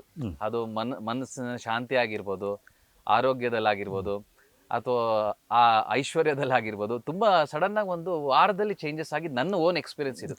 ಇದು ನಾನು ಯಾವುದೇ ರೀತಿ ಹೇಳಬೇಕು ಅಂತ ಹೇಳ್ತಾ ಇಲ್ಲ, ನನ್ನ ಎಕ್ಸ್ಪೀರಿಯನ್ಸು ಗುರುಜಿ. ಆಮೇಲೆ ನನಗೆ ಇನ್ನೊಂದು ವಿಚಾರ ಎಲ್ರಿಗೂ ಹೇಳೋದು, ತಿಳ್ಕೊಳ್ಳೇಬೇಕಾಗಿರೋಂಥ ವಿಚಾರ ಒಂದು ಹೇಳ್ತೀನಿ. ನಾರಾಯಣ್ ಗುರೂಜಿಯವರು ಅದ್ಭುತವಾಗಿ ಅಸ್ಟ್ರಾಲಜಿ ಹೇಳ್ತಾರೆ, ತುಂಬ ಸಿಂಪಲ್ಲಾಗಿ ಪರ್ಫೆಕ್ಟಾಗಿ ಹೇಳ್ತಾರೆ. ನನ್ನ ಓನ್ 100% ಎಕ್ಸ್ಪೀರಿಯನ್ಸು ಹೇಳ್ತೀನಿ, ಅದ್ರ ಜೊತೆ ಅವ್ರು ಅದ್ರ ಬಗ್ಗೆ ಮಾತಾಡ್ತಾ ಹೋಗ್ತಾರೆ. ಗುರುಜಿ, ನನ್ನ ಓನ್ ಎಕ್ಸ್ಪೀರಿಯನ್ಸ್ ಇವತ್ತು ಹೇಳ್ತೀನಿ ನಿಮಗೆ. ನೀವು ಹೇಳಿದ್ರಿ ನನಗೊಂದು ವಿಚಾರದಲ್ಲಿ 100% ಹಿಂಗೆ ಆಗತ್ತೆ ಅಂತ, 200% ಆಗೋಯ್ತು ಅದು. ಸೊ ಅದು ಪರ್ಸನಲ್ ವಿಚಾರ ಆಗಿದ್ರು ಕೂಡ ಒಳ್ಳೇದಾಯ್ತು. ಅದೇ ರೀತಿ ಇನ್ನೊಂದು ನಮ್ಮ ಸಿನಿಮಾ ಬಗ್ಗೆನೂ ಕೂಡ ಹೇಳಿದ್ರಿ. ನೀವು ಹೇಳ್ದಂಗೆ ಆಯ್ತು, ಸಿನಿಮಾದೂ ತುಂಬಾ ಚೆನ್ನಾಗಿ ಆಯ್ತು ಅದು. ಸೊ ನಮಗೆ ನನ್ನ ಎಕ್ಸ್ಪೀರಿಯನ್ಸ್ ಎಷ್ಟೊಂದು ಇರ್ಬೋದು, ಆದರೆ ಇಲ್ಲಿ ಭಕ್ತಾದಿಗಳ ಎಕ್ಸ್ಪೀರಿಯನ್ಸು ನಿಮಗೆ ಅಸ್ಟ್ರಾಲಜಿ ಅನ್ನೋದು ಹೇಗೆ ಪ್ರೇರಣೆ ಆಯಿತು ಅನ್ನೋದು ಹೇಳಿ ಗುರುಜಿ. ನಾನು ಮುಖ್ಯವಾಗಿ ಹೇಳೋದಾದರೆ ಅಂಥ ಮಹಾವಿದ್ಯಾವಂತ ಅಲ್ಲ. ನಾನು ಓದಿರೋಂಥದ್ದು ಜಸ್ಟ್ SSLC ಅಷ್ಟೇ. ಅದು ಆಗಿನ ಕಾಲದ ಗೌರ್ಮೆಂಟ್ ಸ್ಕೂಲಲ್ಲಿ ಮಾಡಿರೋಂಥದ್ದು. ನಾನು ಹೀಗೆ ಎಲ್ಲ ಹುಡುಗರು ಹೇಗಿರ್ತಾರೆ, ಆಟೋ ಓಡಿಸ್ಕೊಂಡು ಮತ್ತು ಗಾರೆ ಕೆಲಸ ಮಾಡ್ಕೊಂಡು ನನ್ನ ತಂದೆ ಜೊತೆಯಲ್ಲಿ ಈ ರೀತಿಯೆಲ್ಲ ನಾನು ಬೆಳೀತಾ ಇದ್ದಂಥ ಹುಡುಗ. 1996 ಕೊನೆಯಲ್ಲಿ ನಮ್ಮ ಸ್ನೇಹಿತರ ಮನೆ ದೇವರು ಕಬ್ಬಾಳಮ್ಮ ಅಂತ ಸಾತ್ನೂರಲ್ಲಿದೆ. ದೇವಿ ದೇವಸ್ಥಾನಕ್ಕೆ ಹೋಗ್ತಾ ಇದ್ವಿ, ಬರ್ತೀಯ ಅಂತ ಹೇಳಿದ್ರು. ಹಾಗಾಗಿ ನಮ್ಮ ತಾಯಿ ನಮ್ಮ ತಂದೆ ಎಲ್ಲ ಫ್ರೆಡಪ್ ಆಗ್ಬಿಟ್ಟಿದ್ರು. ಇವನೇನಪ್ಪ, ಇವನು ಹಿಂಗೆ ಇದ್ದಾನೆ, ಯಾವಾಗ ಉದ್ಧಾರ ಆಗ್ತಾನೆ ಇವನು, ಎಲ್ಲ ತಂದೆ ತಾಯಿಗೆ ಯೋಚನೆ. ಅದೇ ರೀತಿ ನಮ್ಮ ತಂದೆ ತಾಯಿಗೂ ಇತ್ತು. ಆಗ ಕಬ್ಬಾಳಮ್ಮನ ದೇವಸ್ಥಾನಕ್ಕೆ ಆಯಿತು ನಡೀರಿ ಅಂತ ನಾನು ಬರ್ತೀನಿ ಅಂತ ಹೊರಟೆ. ಅವತ್ತು ರಾತ್ರಿ ಏನಾಯಿತು ಅಂತ ಹೇಳಿದ್ರೆ, ಜಾತ್ರೆಯ ಸಮಯ ಅದು. ಆ ದೇವಸ್ಥಾನದಿಂದ ಮುಂದೆ ಸ್ವಲ್ಪ ಮುಂದೆ ಹೋಗ್ತಾ ಇರ್ತೀವಿ. ಅಲ್ಲಿ ನಾನು ನಮ್ಮ ಸ್ನೇಹಿತರು ಇಬ್ಬರು, ಅವರಿಬ್ಬರು ಸ್ನೇಹಿತರು ಇರ್ತಾರೆ, ನಾನೊಬ್ಬ ಹೋಗ್ತಾ ಇರ್ತೀನಿ.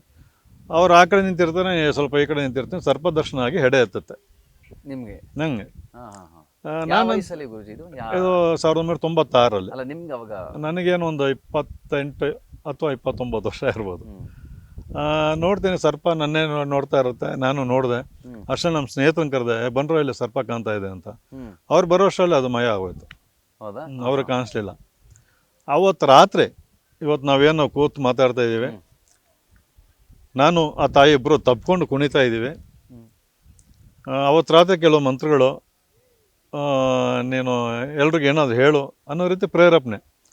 ಅದು ಹಾಗೆ ನೆಕ್ಸ್ಟ್ ಒಂದು 2-3 ದಿನಕ್ಕೆ ನಮ್ಮ ಸ್ನೇಹಿತರಿಗೆಲ್ಲ ಹಿಂಗೆ ಆಗ್ಬೋದು ಅಂತ ಹೇಳ್ತಾ ಬಂದೆ. ಅದು ಅದೇ ರೀತಿ ನಡೀತಾ ಇತ್ತು. ನಮ್ಮ ಸ್ನೇಹಿತರು ಒಬ್ಬರು ಒಂದು ವಿಸಿಟಿಂಗ್ ಕಾರ್ಡ್ ಮಾಡಿದ್ರು.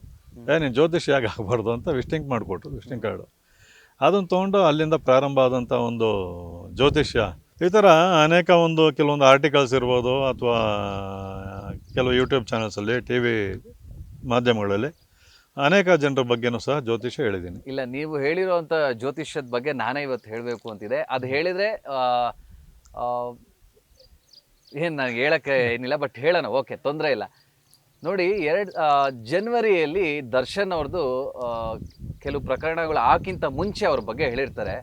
ದರ್ಶನ್ ಅವ್ರು ಕೂಡ ಇಲ್ಲಿಗೆ ಬರಬೇಕು ಅಂತ ತುಂಬ ಅವ್ರಿಗೆ ಆಸೆ ಇರುತ್ತೆ, ಬಟ್ ಬರೋಕ್ಕಾಗಲ್ಲ. ಅದು ಏನಕ್ಕಾಗಲ್ಲ, ಯಾಕೆ ಕಾರಣ ಅಂತ ಹೇಳೋದು ಗೊತ್ತಿಲ್ಲ. ಜನವರಿಯಲ್ಲಿ ಗುರೂಜಿ ಪ್ರಿಡಿಕ್ಟ್ ಮಾಡಿದ್ದು, ನಾರಾಯಣ್ ಗುರೂಜಿ ಅವರು ಪ್ರಿಡಿಕ್ಟ್ ಮಾಡಿದ್ದು ದರ್ಶನ್ ಬಗ್ಗೆ 200% ನಿಮ್ಗೆ ಯೂಟ್ಯೂಬಲ್ಲಿ ಸಿಗುತ್ತೆ, ಡೇಟು ಸಿಗುತ್ತೆ. ನೀವೇನು ಪ್ರಿಡಿಕ್ಟ್ ಮಾಡಿದ್ರಿ ಗುರೂಜಿ ದರ್ಶನ್ ಬಗ್ಗೆ? 2024 ಜನವರಿ. ನಾನು ಸಾಮಾನ್ಯವಾಗಿ ಯಾರ್ದಾರು ಒಬ್ಬರು ತೊಗೊಂಡು ಜಾತಕ ನೋಡ್ತಾ ಇರ್ತೀನಿ. ಅವತ್ತು ದರ್ಶನ್ದವ್ರದ್ದು ಜಾತಕ ನೋಡ್ತಾ ಇದ್ದೆ. ಅವಾಗ ಇದು ಯಾವುದು ಪ್ರಕರಣವೂ ಆಗಿಲ್ಲ, ಏನೂ ಆಗಿಲ್ಲ. ಏನು ಪ್ರಕರಣ ಚೆನ್ನಾಗಿದ್ರು ಅವರು. ಅವಾಗ ನಾನು ಅವ್ರ ಜಾತಕವನ್ನು ನೋಡಿ ಹೇಳ್ತೀನಿ, ಒಂದು ಹೆಣ್ಣಿಂದ ಇವ್ರಿಗೆ ತೊಂದರೆಗಳಾಗುತ್ತೆ, ಸರ್ಕಾರ ಸಂಬಂಧಪಟ್ಟಂಥ ವಿವಾದಗಳು ಸಿಗಾಕೊಂತಾರೆ, ಭೂಮಿ ಸಂಬಂಧಪಟ್ಟಂಥ ವಿವಾದಗಳು ಸಿಗಾಕೊಂತಾರೆ ಇವರು ಅಂತ ಒಂದು ಪ್ರಿಡಿಕ್ಟ್ ಮಾಡಿದೆ. ನಾನು ಮಾಡಿದಾಗ ಕೆಲವರು ಅಪಹಾಸ್ಯ ಮಾಡ್ತಾರೆ, ಏನಿದು ಒಂದು ಹೆಣ್ಣಿಂದ ತೊಂದರೆ ಆಗುತ್ತೆ ಅಂತ ಹೆಂಗೆ ಹೇಳ್ತೀರಾ ನೀವು ದರ್ಶನ್ಗೆ ಅಂತ. ಇಲ್ಲ, ನನಗೇನೋ ಕಾಣಿಸ್ತು, ನನಗೇನೋ ಪ್ರೇರೇಪಣೆ ಆಯಿತು ಅವ್ರ ಜಾತಕ ನೋಡಿದಾಗ. ಅದನ್ನು ಹೇಳಿದ್ದೀನಿ, ಆಗೋದು ಬಿಡೋದು ಗ್ರಹಗಳ ಲೆಕ್ಕಾಚಾರ ಅಂತ ಹೇಳ್ತೀನಿ. ಜನವರಿಲಿ ನಾನು ಅದನ್ನು ಪೋಸ್ಟ್ ಮಾಡ್ತೀನಿ. ಜೂನ್ ತಿಂಗಳಲ್ಲಿ ಅವ್ರಿಗೆ ಒಂದು ಹೆಣ್ಣಿಂದ ಕಂಟಕ ಶುರು ಆಗುತ್ತೆ.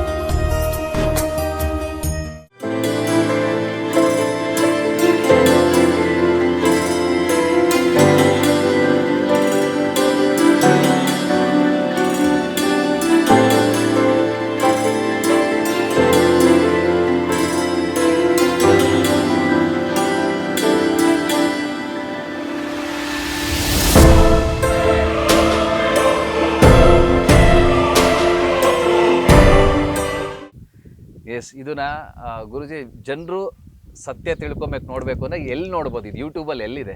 ಯೂಟ್ಯೂಬಲ್ಲಿ ಫ್ರೀಡಮ್ ಟಿವಿಲಿ ಬಂದಿತ್ತು ಅದು. Freedom TV ಲಿ ಜೊತೆಯಲ್ಲಿ ಬಂದಿತ್ತು. S9 ಮೀಡಿಯಾ ಅಂತ ನಂದೇ ಒಂದು ಯೂಟ್ಯೂಬ್ ಚಾನೆಲ್ ಇದೆ. S9 media. S9 media Kannada.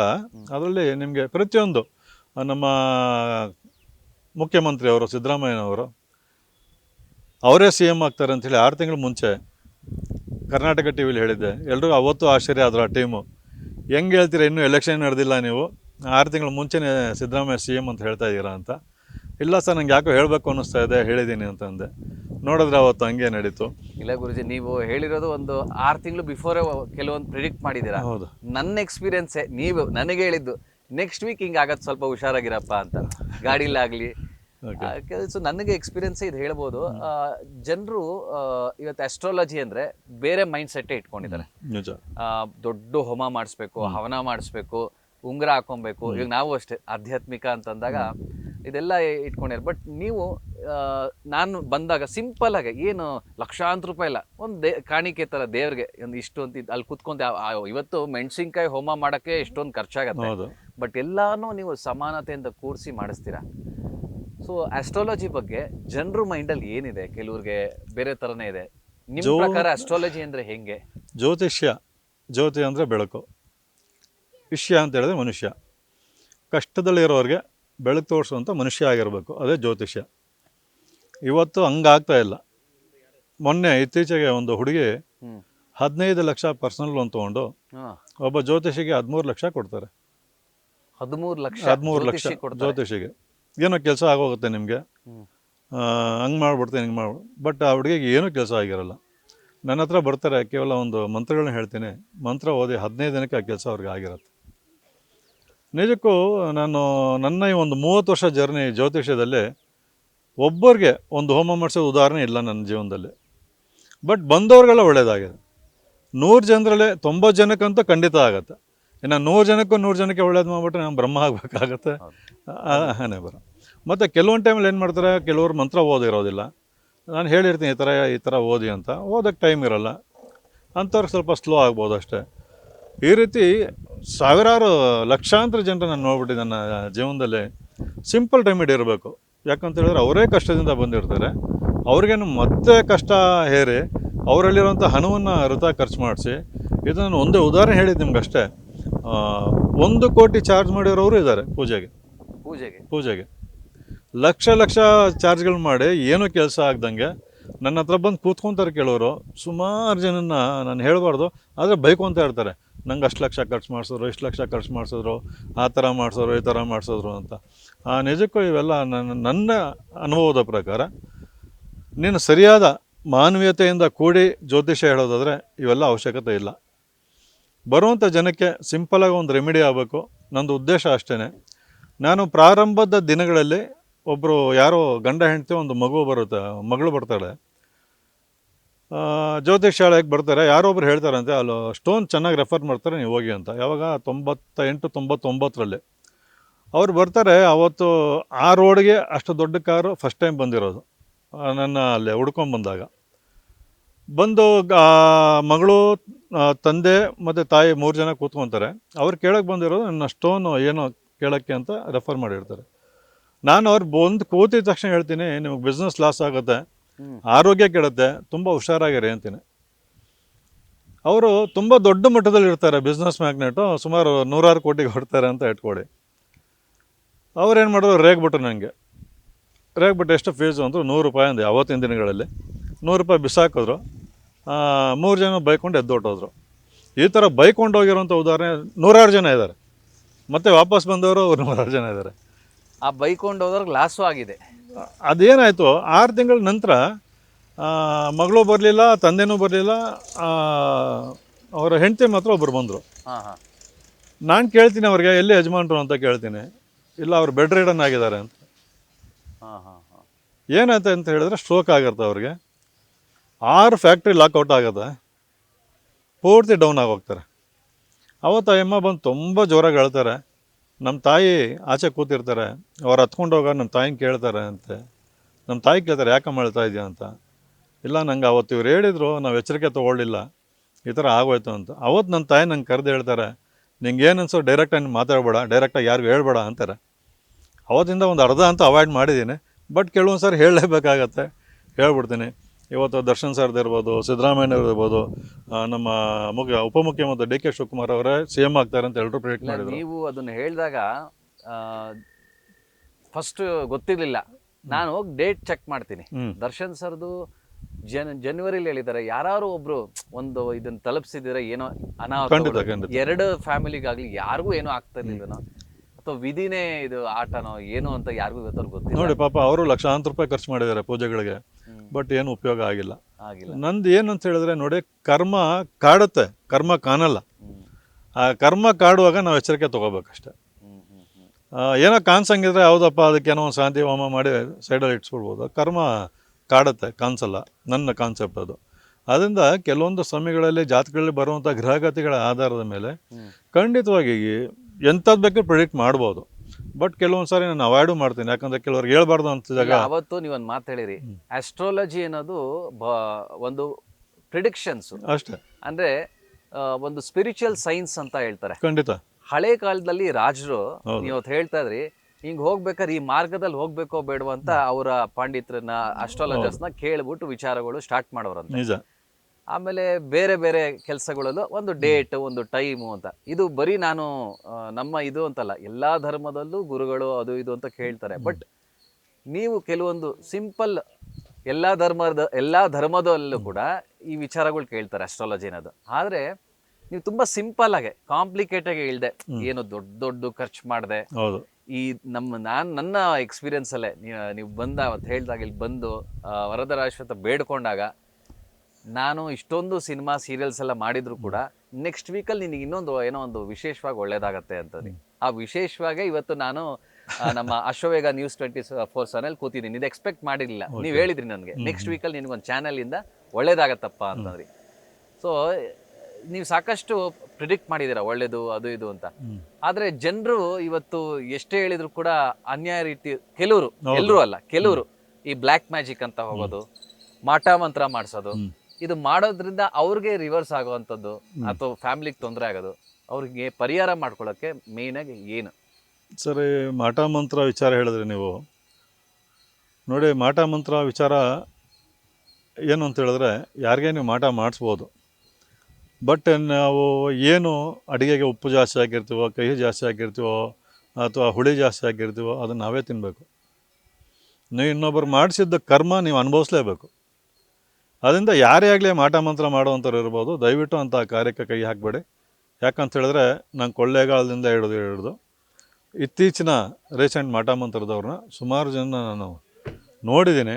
ಅವ್ರ ಮನೇಲಿ ಯಾರೂ ನೆಮ್ಮದಿ ಆಗಿಲ್ಲ, ಅವ್ರ ಮಕ್ಕಳು ನೆಮ್ಮದಿ ಆಗಿಲ್ಲ, ಅವರ ಸಾಂಸಾರಿಕ ಜೀವನ ಚೆನ್ನಾಗಿರಲ್ಲ. ಈ ರೀತಿ ಅನೇಕ ತೊಂದರೆಗಳನ್ನ ಈ ಮಾಟ ಮಾಡಿಸೋವರೇ ತೊಂದರೆಗಳು ಅನುಭವಿಸ್ತಾ ಇರ್ತಾರೆ. ಅವ್ರು ಇನ್ನೇನು ಮಾಟ ಮಂತ್ರ ಮಾಡಿ ಇನ್ನೊಬ್ಬರಿಗೆ ತೊಂದರೆ ನಿವಾರಣೆ ಮಾಡೋಕ್ಕಾಗತ್ತೆ. ಅದರಿಂದ ನಾವು ಮಾಡಿದ ಕರ್ಮ ನಾವು ಅನುಭವಿಸ್ಲೇಬೇಕು. ಎಲ್ಲ ಧರ್ಮಗಳು ಅದನ್ನೇ ಹೇಳೋದು. ನಮ್ಮ ಧರ್ಮ ವಿಶೇಷವಾಗಿ ಸನಾತನ ಧರ್ಮದಲ್ಲಿ ಇನ್ನೊಬ್ಬರಿಗೆ ಒಳ್ಳೆಯದು ಮಾಡು ಅಷ್ಟೇ, ಕೆಟ್ಟದ್ದು ಮಾತ್ರ ಬಯಸಬೇಡ ಅನ್ನೋದೇ ನಮ್ಮ ಶ್ರೀಕೃಷ್ಣ ಇರ್ಬೋದು, ರಾಮ ಇರ್ಬೋದು, ಯಾರು ನಮ್ಮ ಮಹನೀಯರು ಬಂದು ಹೋದರು ಎಲ್ಲರೂ ಹೇಳಿದ್ದು ಅಷ್ಟೇ. ಇನ್ನೊಬ್ಬರಿಗೆ ಬೆಳಕಾಗಿರೋ ಕತ್ಲಾಗಬೇಡ, ಅಥವಾ ಬಾಳನ್ನ ಕತ್ಲು ಮಾಡೋಕ್ಕೆ ಹೋಗ್ಬೇಡ. ಸೊ ಯಾರಿಗಾರು ಆ ಥರ ನನಗೇನೋ ಮಾಟ ಮಂತ್ರ ಆಗಿರ್ಬೋದು, ಕೆಲಸ ಆಗ್ತಾ ಇಲ್ಲ, ದೃಷ್ಟಿ ಆಗಿರ್ಬೋದು, ತುಂಬ ಒಬ್ಬ ವ್ಯಕ್ತಿ ತುಂಬ ಚೆನ್ನಾಗಿರ್ತಾನೆ, ಸಡನ್ ಆಗಿ ಬ್ಯಾಡ್ ಟೈಮ್ ಸ್ಟಾರ್ಟ್ ಆಗುತ್ತೆ. ಈವನ್ ದರ್ಶನ್ ಅವರ ವೈಫ್ ಕೂಡ ಇಲ್ಲಿ ಬರಬೇಕು ಅಂತ ವಿಜಯಲಕ್ಷ್ಮಿ ಅವರು ಯಾರೋ ಹೇಳಿದ್ರು, ನಮ್ಗೆ ಬರಬೇಕು ಅಂತ ಇದಾರಂತೆ, ನಮಗೂ ಗೊತ್ತಿಲ್ಲ. ಯಾರೋ ಹಿಂಗೆ ನಮ್ಮ ಚಿತ್ರರಂಗದ ನಟರೆಲ್ಲ ಇಲ್ಲಿ ಬರ್ತಾರಲ್ಲ ಹೇಳ್ತಾ ಇದ್ರು. ಸೊ ಇಲ್ಲಿ ಈ ವಿಚಾರಗಳು ಇಲ್ಲಿ ಬಂದಾಗ ಅವರು ಏನು ಒಂದು ಹೋಮಕ್ಕೆ ಕೂತ್ಕೊಬೇಕು, ಅವ್ರಿಗೆ ಬೈ ಚಾನ್ಸ್ ಅಲ್ಲೇನೋ ಬ್ಲ್ಯಾಕ್ ಮ್ಯಾಜಿಕ್ ಅದು ಇದು ಆಗಿದ್ರೆ ಅಲ್ಲಿ ನಿವಾರಣೆನೂ ಆಗತ್ತೆ, ದೇವಸ್ಥಾನ ದರ್ಶನ ಮಾಡೋದ್ರಿಂದ ಅವರ ಒಂದು ಮನಃಶಾಂತಿನೂ ಸಿಗತ್ತೆ. ಜೊತೆಲಿ ಇಲ್ಲಿ ಏನಾದ್ರು ವಿಶೇಷವಾಗಿ ಅಮಾವಾಸ್ಯೆ ಮತ್ತೆ ಇದಕ್ಕೇನಾದ್ರು ಪೂಜೆ ನಿಮ್ದು ನಡೆಯುತ್ತೆ? ಇಲ್ಲ, ವಿಶೇಷವಾಗಿ ನೀವು ನೋಡಿರ್ಬೋದು, ಇವತ್ತು ನಡೀತಾ ಇದೆ ಕಾಲಭೈರವ ಸಹಿತ ಮಹಾಪ್ರತ್ಯಂಗಿರ ಹೋಮ ಮಾಡ್ತೀವಿ. ಯಾರೇ ಆಗಲಿಲ್ಲ ಈ ಪ್ರಪಂಚದಲ್ಲಿ ಯಾರಿಗೆ ಮಾಟ ಮಂತ್ರ ಆಗಿದೆ ಅಂತ ಅವ್ರ ಮೈಂಡಲ್ಲಿ ಬಂದಿದ್ದೆ ತಕ್ಷಣ ಆದರೆ ದಯವಿಟ್ಟು ಎಲ್ಲೋ ಹೋಗಿ ಲಕ್ಷ ಖರ್ಚು ಮಾಡ್ಕೊಂಡು ಹಾಳು ಮಾಡ್ಕೋಬೇಡಿ. ಸೀದಾ ಮನೆಗೆ ಅಥವಾ ನಿಮ್ಮ ಕಚೇರಿನೋ ಒಂದು ಅರ್ಧ kg ಒಣಮೆಣಸಿನ್ಕಾಯಿ ತೊಗೊಳ್ಳಿ, ಮನೆ ಬಾಗಿಲಿಗೆ ಕ್ಲಾಕ್ ವೈಸು ಆ್ಯಂಟಿ ಕ್ಲಾಕ್ ವೈಸು 3 ಬಾಗಿಲು ಸುತ್ತಿ, ಆಫೀಸ್ ಇರ್ಬೋದು, ಮನೆ ಇರ್ಬೋದು, ನಿಮ್ಗೆ ಯಾರೇ ಮಾಟ ಮಂತ್ರ ಮಾಡಿದ್ರು ಸುತ್ತಬಿಟ್ಟು ಅರ್ಧ kg ಒಣಮೆಣಸಿನ್ಕಾಯಿನ ತಂದು ದೇವಸ್ಥಾನಕ್ಕೆ 900 ರೂಪಾಯಿನ ಕಟ್ಟಿ, ಬರೀ ಕೇವಲ 900 ರೂಪಾಯಿ ಕಟ್ಟಿ ನೀವು ಹೋಮದಲ್ಲಿ ಕೂತ್ಕೊಳ್ಳಿ, ಹ್ಮ್. ಖಂಡಿತವಾಗಿ ಅದು ಪರಿಹಾರ ಆಗೇ ಆಗುತ್ತೆ. ಇದರಲ್ಲಿ ಯಾವುದೇ ರೀತಿಯಾದ ಸಂದೇಹ ಇಲ್ಲ.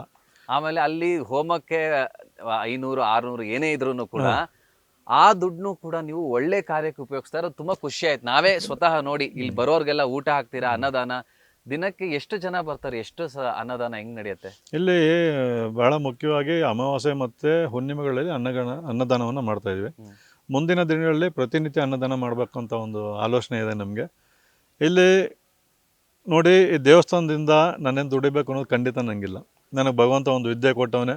ನನ್ನ ಕುಟುಂಬಕ್ಕೆ ಎಷ್ಟು ಬೇಕಾಗುತ್ತೋ ಅಷ್ಟು ಭಗವಂತ ನನಗೆ ಸಂಪಾದನೆ ಮಾಡೋವಂಥ ಒಂದು ಭಾಗ್ಯನೂ ಕೊಟ್ಟವನೇ. ಅಷ್ಟು ನಂಗೆ ಸಾಕು. ಈ ದೇವಸ್ಥಾನದಿಂದ ದುಡ್ಡು ಮಾಡಬೇಕು ಅಥವಾ ಈ ದೇವಸ್ಥಾನದಿಂದ ಏನೋ ಬೃಹತ್ ಆಸ್ತಿ ಮಾಡಬೇಕು. ಬೃಹತ್ ಆಸ್ತಿ ಮಾಡಿರೋರು ಒಂದು ಸಾರಿ ICUಲಿ ಮಳಗೆ ಎದ್ದು ಬಂದರೆ ಗೊತ್ತಾಗ್ಬಿಡುತ್ತೆ ಆಸ್ತಿ ಇಂಪಾರ್ಟೆಂಟ, ಆರೋಗ್ಯ ಇಂಪಾರ್ಟೆಂಟ್ ಇಲ್ಲ, ಅಂತ. ನಿಮ್ಮ ವೇಷಭೂಷಣ, ನಿಮ್ಮ ಸಿಂಪ್ಲಿಸಿಟಿಲಿ ತುಂಬಾ ಅರ್ಥ ಇದೆ. ನಿಮ್ ನೋಡಿದ್ರು ಒಂದೊಂದು ನಮಗೆ ನೀವೇ ಪರ್ಸನಲಿ ಕೆಲವೊಂದು ವಿಚಾರಗಳು ಹೇಳಿದಾಗ ಅದು ನಮಗೆ ಆಶ್ಚರ್ಯ ಆಗಿದೆ. ಗುರುಜಿ, ಇನ್ನೊಂದು ವಿಚಾರ, ಈಗ ಮಾಟ ಮಂತ್ರನೇ ಮಾಡಬೇಕು ಅಂತಿಲ್ಲ. ಇಲ್ಲ, ಖಂಡಿತ ಕೆಲವ್ರು ಏನೋ ಹೇಳ್ತಾರೆ, ಈಗ ಒಬ್ಬ ವ್ಯಕ್ತಿ ಒಂದು ಆಫೀಸಲ್ಲಾಗಿರ್ಬೋದು, ರಾಜಕೀಯದಲ್ಲಾಗಿರ್ಬೋದು, ಅಥವಾ ಕೆಲಸ ಮಾಡೋ ಯಾವುದೇ ಜಾಗದಲ್ಲಾಗಿರ್ಬೋದು, ಅಥವಾ ಅಣ್ಣ ತಮ್ಮಂದ್ರು, ಅಕ್ಕ ತಂಗಿರು, ಬರೀ ಕಣ್ಣು ದೃಷ್ಟಿ ಇದೆಯಲ್ಲ, ಮನುಷ್ಯನ ಕಣ್ಣಿಗೆ ಮರನೂ ಸಿಡಿಯುತ್ತೆ ಅಂತ ನೀವು ಖಂಡಿತ ಹೇಳಿದ್ರಿ. ಖಂಡಿತ ಈ ಕಣ್ಣು ದೃಷ್ಟಿಯಿಂದ ಏನು ಬೇಕಾದ್ರೆ ಸಾಧ್ಯ ಇದೆ ಗುರುಜಿ? ಈ ಥರ ಸುಮಾರು ಆಗುತ್ತೆ. ಕೆಲವೊಂದು ಮದುವೆಗಳಲ್ಲಿರ್ಬೋದು ಅಥವಾ ಎಲ್ಲ ಒಂದು ಫಂಕ್ಷನ್ಗೆ ಹೋಗಿ ಬಂದಮೇಲೆ ಆ ಗುರುಗಳೇನು ಅಲ್ಲಿ ಹೋಗಿ ಬಂದೆ, ಯಾರೋ ನನ್ನ ದಿಟ್ಟಿಸ್ ನೋಡ್ತಾ ಇದ್ರು, ಅದು ನೋಡಿದ್ಮೇಲಿಂದ ಹುಷಾರಿಲ್ಲ. ಬಟ್ ಇವರು ಮಾನಸಿಕವಾಗಿ ಹಂಗೆ ಆಗೋಗ್ತಾರೆ. ಮತ್ತೆ ನಾನು ಹೇಳಿದ್ನಲ್ಲ, ಜಾತಕ ರೀತಿಯ ಕೆಲವೊಂದು ಗ್ರಹಗತಿಗಳು ಸಮಯಗಳಾದಾಗ ಅವ್ರಿಗೆ ಇಂಥ ಇನ್ಸಿಡೆಂಟ್ಸ್ ಎಲ್ಲ ನಡೀತಾ ಇರುತ್ತೆ. ಗೊತ್ತಿರಲ್ಲ ಪಾಪ ಅವ್ರಿಗೆ, ಅವರೆಲ್ಲ ಹೋಗ್ತಾರೆ, ಸುಮ್ಮನೆ ಖರ್ಚು ಮಾಡಿಸ್ತಾ ಇರ್ತಾರೆ. ಇನ್ನೊಂದು ಉದಾಹರಣೆ ಹೇಳ್ತೀನಿ ನಾನು. ಒಂದು ಹುಡುಗಿ, ಆಕೆನೂ ಸಹ ತನ್ನಲ್ಲಿರುವಂಥ ಸರವನ್ನು ಮಾರಿ ಮನೇಲಿದ್ದಂಥ ಹಣಕಾಸನ್ನೆಲ್ಲ ತೊಗೊಂಡೋಗಿ ಒಂದು ಪೂಜೆಯನ್ನು ಮಾಡಿಸ್ತಾರೆ. ಆ ಹುಡುಗಿಗೆ ಒಬ್ಬರು ಜ್ಯೋತಿಷಿನೇ ಲೋನ್ ಮಾಡಿಸ್ಕೊಡ್ತಾರೆ. 4.5 ಲಕ್ಷ ರೂಪಾಯಿ ಲೋನ್ ಮಾಡಿಸ್ಕೊಡ್ತಾರೆ. ಮಾಡಿಸ್ಕೊಟ್ಟು ಆ 4.5 ಲಕ್ಷ ರೂಪಾಯಿ ಅವರೇ ತೊಗೊತಾರೆ ಪೂಜೆಗೆ. ಆದರೂ ಏನು ಪರಿಹಾರ ಆಗಿರಲ್ಲ. ಮತ್ತೆ ಆ ಹುಡುಗಿ ಅಲ್ಲಿ ಹೋಗಿ ಕೇಳ್ತಾರೆ. ಆವಾಗ ಹೇಳ್ತಾರೆ, ಇಲ್ಲ, ಏನು ಇನ್ನೊಂದು ದೊಡ್ಡ ಪೂಜೆ ಮಾಡಬೇಕು, ಒಂದು 7.5 ಲಕ್ಷ ಖರ್ಚಾಗತ್ತೆ, ನಾನು ಹೇಳ್ತೀನಿ ಹೋಗಿ ಲೋನ್ ಮಾಡಿಸ್ಕೊಳ್ಳಿ ಅಂತ. ಈ ಲೋನ್ ಕಟ್ಟೋಕ್ಕೆ ಆ ಹುಡುಗಿಗೆ ಆಗ್ತಾಯಿಲ್ಲ. ಮತ್ತೆ ಅವರೇ ಲೋನ್ ಕೊಡಿಸಿ ಮತ್ತೆ ಅದೇ ದುಡ್ಡು ರೊಟೇಟ್ ಮಾಡ್ತಾಯಿದ್ದಾರೆ. ನಂಗೆ ನಿಜವಾಗ್ಲೂ ಈ ಥರ ಎಲ್ಲ ಒಂದು ವಿಚಾರ ನೋಡಿದಾಗ, ಈ ಥರನೂ ದುಡ್ಡು ಮಾಡಬೇಕಾ ಒಬ್ಬ ಮನುಷ್ಯ ಬದುಕೋಕ್ಕೆ ಅಂತ ಅನಿಸುತ್ತೆ. ನನ್ನ ಪ್ರಕಾರ ಈ ರೀತಿ ಸುಮಾರು ಕಡೆ ನಡೀತಾ ಇದೆ ಅನಿಸುತ್ತೆ ನನಗೆ. ಅಂಥದ್ದೆಲ್ಲ ಬೇಡ. ದಯವಿಟ್ಟು ನನ್ನ ಒಂದು ಉದ್ದೇಶ ಏನಂತ ಹೇಳಿದ್ರೆ, ನಾನು ಹೇಳಿದ್ನಲ್ಲ, ಜ್ಯೋತಿಷಿ ಅಂತ ಹೇಳಿದ್ರೆ ಕತ್ಲಲ್ಲಿರೋರಿಗೆ ನೀವು ಜ್ಯೋತಿ ತೋರಿಸ್ಬೇಕೆ ಬಿಟ್ಟರೆ, ನೀವು ಕತ್ಲಲ್ಲಿರೋರಿಗೆ ಬಂದು ನೀವು ಇನ್ನೂ ಕತ್ಲಲ್ಲಿ ದೂಡುವಂಥದ್ದು ಯಾವುದೂ ದೇವರು ಒಪ್ಪೋದಿಲ್ಲ. ಸದ್ಯದ ಮಟ್ಟಿಗೆ ಚೆನ್ನಾಗಿ ಅನ್ನಿಸ್ಬಹುದು, ಬಟ್ ಮುಂದಿನ ಪರಿಣಾಮ ಖಂಡಿತ ಪ್ರತಿಯೊಬ್ಬರು ಅನುಭವಿಸ್ಬೇಕಾಗತ್ತೆ. ಅದು ನಮಗೆ ಮಹಾಭಾರತದಲ್ಲೂ ಅದೇ ಬರುತ್ತೆ, ರಾಮಾಯಣಗಳಲ್ಲೂ ಅದೇ ಬರುತ್ತೆ. ಯಾವುದೇ ಒಂದು ಧರ್ಮ ಗ್ರಂಥಗಳನ್ನ ಓದಿದಾಗಲೂ ನಾನು ಹೇಳಿರೋ ಹಾಗೆ, ನಾವು ಅನ್ನ ಬಸವನಂದ ಇರ್ಬೋದು, ಯಾರದೇ ಆಗಲಿ ಒಳ್ಳೆತನವನ್ನು ನೀನು ರೂಢಿಸ್ಕೊ ಅಷ್ಟೇ. ಸಿಂಪಲ್ ಆಗಿ ಬದುಕಬೇಕು. ಏನೋ ಉದ್ಯಾನವನಕ್ಕೆ ಬಂದಿದ್ದೀವಿ, ಆಟ ಆಡ್ಕೊಂಡು ಅವ್ನು ಫೋನ್ ಮಾಡಿದ ತಕ್ಷಣ ಹೊರಟೋಗ್ಬಿಡ್ಬೇಕು ಅಷ್ಟೇ. ನೀವು ಹೇಳ್ತಾರೆ ನೋಡಿದ್ರೆ ಗುರುಗಳು ಎಷ್ಟು ಚೆನ್ನಾಗಿ ಹೇಳ್ತಾರೆ, ನಾರಾಯಣ್ ಗುರುಜಿ, ಇದ್ರ ಬಗ್ಗೆ. ಅಂದ್ರೆ ಎಲ್ಲರೂ ಈ ಪ್ರಪಂಚದಲ್ಲಿ ಒಂದು ನಾವೆಲ್ಲ ಬೊಂಬೆ ಇದ್ದಂಗೆ, ಅಷ್ಟೇ ಭಗವಂತ ಆಡಿಸ್ತಾ ಇರ್ತಾನೆ, ಅಲ್ಲಿವರೆಗೂ ನಮ್ದು ಆಟ. ಅಂದ್ರೂ ಕೂಡ ನೋಡಿ, ಸಮಾಜದಲ್ಲಿ ಗುರುಜಿ ಈ ಮನ್ ಶಾಂತಿ ಅನ್ನೋದು ಎಷ್ಟೋ ಜನಕ್ಕೆ ಕಳ್ಕೊಂಡ್ಬಿಟ್ಟಿದ್ದಾರೆ. ಖಂಡಿತ. ಈಗ ದುಡ್ಡೇ ಮುಖ್ಯ ಅಲ್ಲ, ದುಡ್ಡು ಬೇಕು, ಆದ್ರೆ ಎಲ್ಲ ಅದೇ ಇಲ್ವಲ್ಲ. ಆ ಮನ್ ಶಾಂತಿ ನಾನು ನನ್ನ ಎಕ್ಸ್ಪೀರಿಯನ್ಸು, ನೀವು ಹೇಳಿದಾಗ ಒಂದ್ ದಿವಸ ಸಂಜೆ ಬನ್ನಿ ಅಂತದೆ, ಸಂಜೆ ಬಂದು ಇಲ್ಲಿ ಕುತ್ಕೊಂಡು ಒಂದು ಮೆಡಿಟೇಷನ್ ಮಾಡಿದಾಗ ನಿಜವಲ್ಲೂ ಎಷ್ಟು ಇದಾಯ್ತು ಅಂದ್ರೆ, ಆ ಲಿಂಗ ನೋಡಿ ಅಷ್ಟು ಒಂದು ಇದಾಯ್ತು. ಇದು ನರ್ಮದಾ ನದಿಲಿ ಸಿಕ್ಕಿರಿ ಅಂತ ಹೇಳಿದ್ರಿ, ಗುರುಗಳದ್ದು ನಾವು ನೋಡಿದ್ರಲ್ಲಿ ಫೋಟೋ. ಇಷ್ಟು ಸೆಲೆಬ್ರಿಟೀಸು, ದೊಡ್ಡ ದೊಡ್ಡ ವ್ಯಕ್ತಿಗಳು, ಮೈಸೂರು ಮಹಾರಾಜರು, ವಿನಯ್ ಗುರೂಜಿ, ಶಿವಣ್ಣ, ಧ್ರುವ ಸರ್ಜಾ ಅವರು, ಸುಮಾರು ಜನ ಬರ್ತಾರೆ. ಸೊ ಇಲ್ಲಿ ಬರ್ತಾ ಇದ್ದಾರೆ ಅಂದ್ರೆ ಇಲ್ಲಿ ಅವ್ರಿಗೇನೋ ಒಂದು ಎನರ್ಜಿ ಇದೆ ಅಂತ. ಖಂಡಿತ ಇಲ್ಲಿ ಆ ಎನರ್ಜಿ ಇರೋದಕ್ಕೆ, ಯಾಕಂದ್ರೆ ನೀವು ಒಂದು ಮಾತು ಹೇಳ್ತೀರಾ, ಇದು ಬರೋ ದಿನಗಳಲ್ಲಿ ವರದ ರಾಜೇಶ್ವರ ಸ್ವಾಮಿ ದೇವಾಲಯ ಬೇರೆ ತರನೇ ಬೆಳೆಯುತ್ತೆ. ನನಗೆ ಹೀಗೂ ಉಂಟೆ ಕಾರ್ಯಕ್ರಮ ಮಾಡ್ತಾರೆ, ಬಂದು ಅವರು ಒಂದು 10 ನಿಮಿಷ ಶಿವನ ಮುಂದೆ ಕೂರ್ತಾರೆ, ಕೂತು ಧ್ಯಾನವನ್ನು ಮಾಡ್ತಾರೆ. ನಾರಾಯಣ ಸ್ವಾಮಿ ಅವರು ಅವರು ಅಂತಾರೆ, ಗುರುಗಳೇ ಇದು ಮುಂದೊಂದು ದಿನ ವಿಶ್ವ ಪ್ರಸಿದ್ಧಿ ಆಗುತ್ತೆ. ಯಾಕಂತ ಹೇಳಿದ್ರೆ, ಈ ಒಂದು ಸ್ಥಳದಲ್ಲಿ ನಾನು ನಿಂತಾಗ, ನಾನು ಹೋಗಿ ತಿರುವಣ್ಣಾಮಲೆಯಲ್ಲಿ ಏನು ನಿಂತಾಗ ಏನು ವೈಬ್ರೇಷನ್ ಸಿಗುತ್ತೆ, ಆ ವೈಬ್ರೇಷನ್ ಇಲ್ಲಿ ಶಿವನ ಮುಂದೆ ಸಿಗ್ತಾ ಇದೆ ಅಂತಾರೆ. ಅದೇ ರೀತಿ ಇಸ್ರೋಯಿಂದ ಒಬ್ಬರು ವಿಜ್ಞಾನಿಗಳು ಬರ್ತಾರೆ, ಅವ್ರು ಬಂದು, ವಿಜ್ಞಾನಿಗಳು ದೇವರನ್ನ ನಂಬೋಕ್ಕೆ ಅಪರೂಪ, ಅಂಥವ್ರು ಬರ್ತಾರೆ, ಗುರುಗಳೇ ನಾವು ಏನೇ ಒಂದು ರಾಕೆಟ್ ಲಾಂಚ್ ಮಾಡೋಕ್ಕೆ ಮುಂಚೆ ತಿರುಪತಿಗೆ ಹೋಗ್ತೀವಿ, ತಿರುಪತಿಲಿ ನಾವು ನಿಂತಾಗ ಪೂಜೆ ಮಾಡ್ಸ್ಕೊಂಡ್ಬರ್ತೀವಿ, ನಮಗೆ ಆವತ್ತಿನ ದಿನ ಅಲ್ಲಿ ಏನು ವೈಬ್ರೇಷನ್ ಬರುತ್ತೆ ಆ ವೈಬ್ರೇಷನ್ ಇಲ್ಲಿ ಬರ್ತಾ ಇದೆ. ಅವರು ಅದೇ ಅಂತಾರೆ, ಮುಂದೊಂದು ದಿನ ಈ ಕ್ಷೇತ್ರಕ್ಕೆ ಬರುವಂಥ ಜನರ ಸಂಖ್ಯೆ ಹೆಚ್ಚಾಗ್ತಾ ಹೋಗುತ್ತೆ, ನೀವೇ ಹೇಳ್ತೀರಾ ಅವತ್ತು ಅಂತ ಹೇಳ್ತಾರೆ. ನಿಜಕ್ಕೂ ಇವೆಲ್ಲ ಆಶ್ಚರ್ಯ ಆಗುತ್ತೆ. ಇದು ಯಾವುದೋ ಒಂದು ಪೂರ್ವಜನ್ಮದ ಒಂದು ಸುಕೃತ ಅನಿಸುತ್ತೆ. ಯಾಕಂತೇಳಿದ್ರೆ ಎಲ್ಲೋ ಒಂದು ಗಾರೆ ಕೆಲಸ ಮಾಡುವಂಥ ಮನೇಲಿ ಹುಟ್ಟಿ ಆಟೋ ಡ್ರೈವರ್ ಮಾಡಿಕೊಂಡು ಹುಡುಗ ಕೆಲಸ ಕಾರ್ಯಗಳಿಲ್ಲದೆ ಅಳ್ಕೊಂಡಿದ್ದಂಥ ಒಂದು ಸನ್ನಿವೇಶಗಳ ದಿನಗಳು ಅವೆಲ್ಲ ನೆನೆಸ್ಕೊಂಡಾಗ ಇವತ್ತು ನಿಜಕ್ಕೂ ನಾವು ಆ ಥರ ಎಲ್ಲ ಇದ್ದು ಇವತ್ತೊಂದು ಶಿವ ಅವನ ಸೇವೆಗೆ ಈ ಒಂದು ದೇಹವನ್ನು ಈ ಒಂದು ಆತ್ಮವನ್ನು ಆಯ್ಕೆ ಮಾಡ್ಕೊಂಡು ಅಂತ ಹೇಳಿದ್ರೆ ನಿಜಕ್ಕೂ ಅವನಿಗೆ ನಾನು ಖಂಡಿತ ಚಿರಋಣಿಯಾಗಿರ್ತೀನಿ. ನೋಡಿ, ಅದ್ಭುತವಾಗಿ ಹೇಳಿರಿ. ನಮಗೆ ಒಂಥರ ಕೇಳ್ತಾ ಇದ್ರೆ ಒಂಥರ ಮೈಯೆಲ್ಲ ರೋಮ ಚೆನ್ನಾಗತ್ತೆ. ನಾನು ಸಮಾಜಕ್ಕೆ ಒಂದು ಆತ್ಮ, ಅಷ್ಟೇ ಒಂದು ಸೇವೆ ಮಾಡಕ್ ಬಂದಿದ್ದೀನಿ ಅಂತ ಎಷ್ಟು ಚೆನ್ನಾಗಿ ಹೇಳಿದ್ರಿ ಗುರುಜಿ. ನನ್ಗೆ ಇದೆಲ್ಲ ಕೇಳ್ತಾ ಇದ್ರೆ ನೋಡಿ, ನೀವು ನಮ್ಮ ಹೀಗೂ ಉಂಟೆ ನಾರಾಯಣ ಸ್ವಾಮಿ ಹೇಳಿದ್ರಿ ನೀವು, ಅಷ್ಟೂ ದೇವಾಲಯಗಳು ಸುತ್ತಿದ್ದಾರೆ, ಅಷ್ಟೂ ದೇವಸ್ಥಾನಗಳು, ಎಂತೆಂತ ಕ್ಷೇತ್ರಗಳೆಲ್ಲ ಹೋಗ್ತಾ ಇರ್ತಾರೆ ಅವರು. ಅವ್ರು ಇಲ್ಲಿ ಬಂದು ಇಲ್ಲಿ ಏನೋ ಒಂದು ನನಗೆ ಜ್ಯೋತಿರ್ಲಿಂಗದಲ್ಲಿ ಇದ್ದಂಗೆ ವೈಬ್ರೇಷನ್ ಇದೆ, ಇಲ್ಲಿ ತಿರುವಣ್ಣಾಮಲೆ ಇದ್ದಂಗೆ ಏನೋ ಒಂದು ಶಕ್ತಿ ಇದೆ ಅಂತ ಹೇಳ್ತಾರೆ. ಅಂದ್ರೆ ನಿಜವಾಗ್ಲೂ ಇದು ಆಶ್ಚರ್ಯ ಅವರು ಅಷ್ಟೇ ಅಮ್ಮನ ಗದ್ದಿಗೆ ನೋಡ್ಬಿಟ್ಟು ತುಂಬಾ ಆಶ್ಚರ್ಯ ಪಡ್ತಾರೆ. ಈಗ ನಾನೊಬ್ಬ ಬಂದಿದ್ದನ್ನು ಹೇಳ್ತಾ ಇದ್ದೀನಿ, ನಾನು ಇಂಟರ್ವ್ಯೂ ಮಾಡ್ತಾ ಇದ್ದೀನಿ, ಅದಕ್ಕೆ ಇವನು ಹೇಳ್ತಾ ಇದ್ದಾನೆ ಅಂತಲ್ಲ. ನಾರಾಯಣ್ ಗುರೂಜಿ, ನಮ್ಮ ಹೀಗುಂಟೆ ನಾರಾಯಣ ಸ್ವಾಮಿ ಅವರು ಇಷ್ಟು ದೇವಸ್ಥಾನಗಳು ಸುತ್ತಿ ಇದ್ರ ಬಗ್ಗೆ ಹೇಳ್ತಾರೆ ಅಂದ್ರೆ ಇಲ್ಲಿ ತುಂಬಾ ಏನೋ ಒಂದು ಎನರ್ಜಿ ಇದೆ. ಖಂಡಿತ ಅವರು ಸಾವಿರಾರು ದೇವಸ್ಥಾನ ಸುತ್ತಾಡಿದ್ದಾರೆ ಅವರು. ನಿಜಕ್ಕೂ ಅವೆಲ್ಲ ನನಗೆ ಅವ್ರದ್ದೆಲ್ಲ ಒಂದು ಬ್ಲೆಸ್ಸಿಂಗ್ಸು, ಇಲ್ಲಿ ಬರೋವಂಥ ಭಕ್ತರ ಒಂದು ಹಾರೈಕೆ, ಶಿವನ ಒಂದು ಆಶೀರ್ವಾದ, ಇವೆಲ್ಲ ಈ ಒಂದು ಕ್ಷೇತ್ರ ಮುಂದೊಂದು ದಿನ ನನಗೂ ಅನ್ನಿಸ್ತಾ ಇದೆ ಎಲ್ಲೋ ಒಂದು ವಿಶ್ವಕ್ಕೆ ಒಂದು ಒಳ್ಳೆಯ ಕ್ಷೇತ್ರ ಆಗುತ್ತೆ. ಮತ್ತು ವಿನಯ್ ಗುರೂಜಿಯವರು ಅಂತಾರೆ, ಪ್ರತಿ ತಾಯಿ ಮತ್ತು ಮಕ್ಕಳು ದರ್ಶನ ಮಾಡುವಂಥ ಕ್ಷೇತ್ರ ಯಾವುದೇ ಇದ್ದರೆ ವರದರಾಜೇಶ್ವರ ಸ್ವಾಮಿ ಕ್ಷೇತ್ರ. ತಾಯಿ ಮಕ್ಕಳು ಸಮೇತ ಬಂದು ಇಲ್ಲಿ ದರ್ಶನ ಮಾಡಿ. ಇದು ಮಾತೃಭೂತೇಶ್ವರ ಅಂತ ನೀವು ಹೆಸರನ್ನ ಇಡಿ ಅಂತ ಹೇಳ್ತಾರೆ ವಿನಯ್ ಗುರೂಜಿಯವರು. ನಿಜಕ್ಕೂ ಆಶ್ಚರ್ಯ ಆಯಿತು. ಯಾಕೆ ಗುರೂಜಿ ಅಂತೀನಿ, ನೋಡಿ ಹಿಂದೆ ನಿಮ್ಮ ತಾಯಿ ಇದ್ದಾರೆ, ತಾಯಿ ಮುಂದೆ ಶಿವನ್ನ ನೀವು ಪ್ರತಿಷ್ಠಾಪನೆ ಮಾಡಿದ್ದೀರಾ, ಅದರಿಂದ ಮಾತೃಭೂತೇಶ್ವರ, ಎಲ್ಲ ಭೂತಕ್ಕೂ ಈಶ್ವರ ಆಗಿರು ಅಂತ ಹೇಳಿದ್ರೆ ಭಗವಂತ ಶಿವ, ಅವನೇ ನೀವು ಪ್ರತಿಷ್ಠಾಪನೆ ಮಾಡಿದ್ದೀರಾ.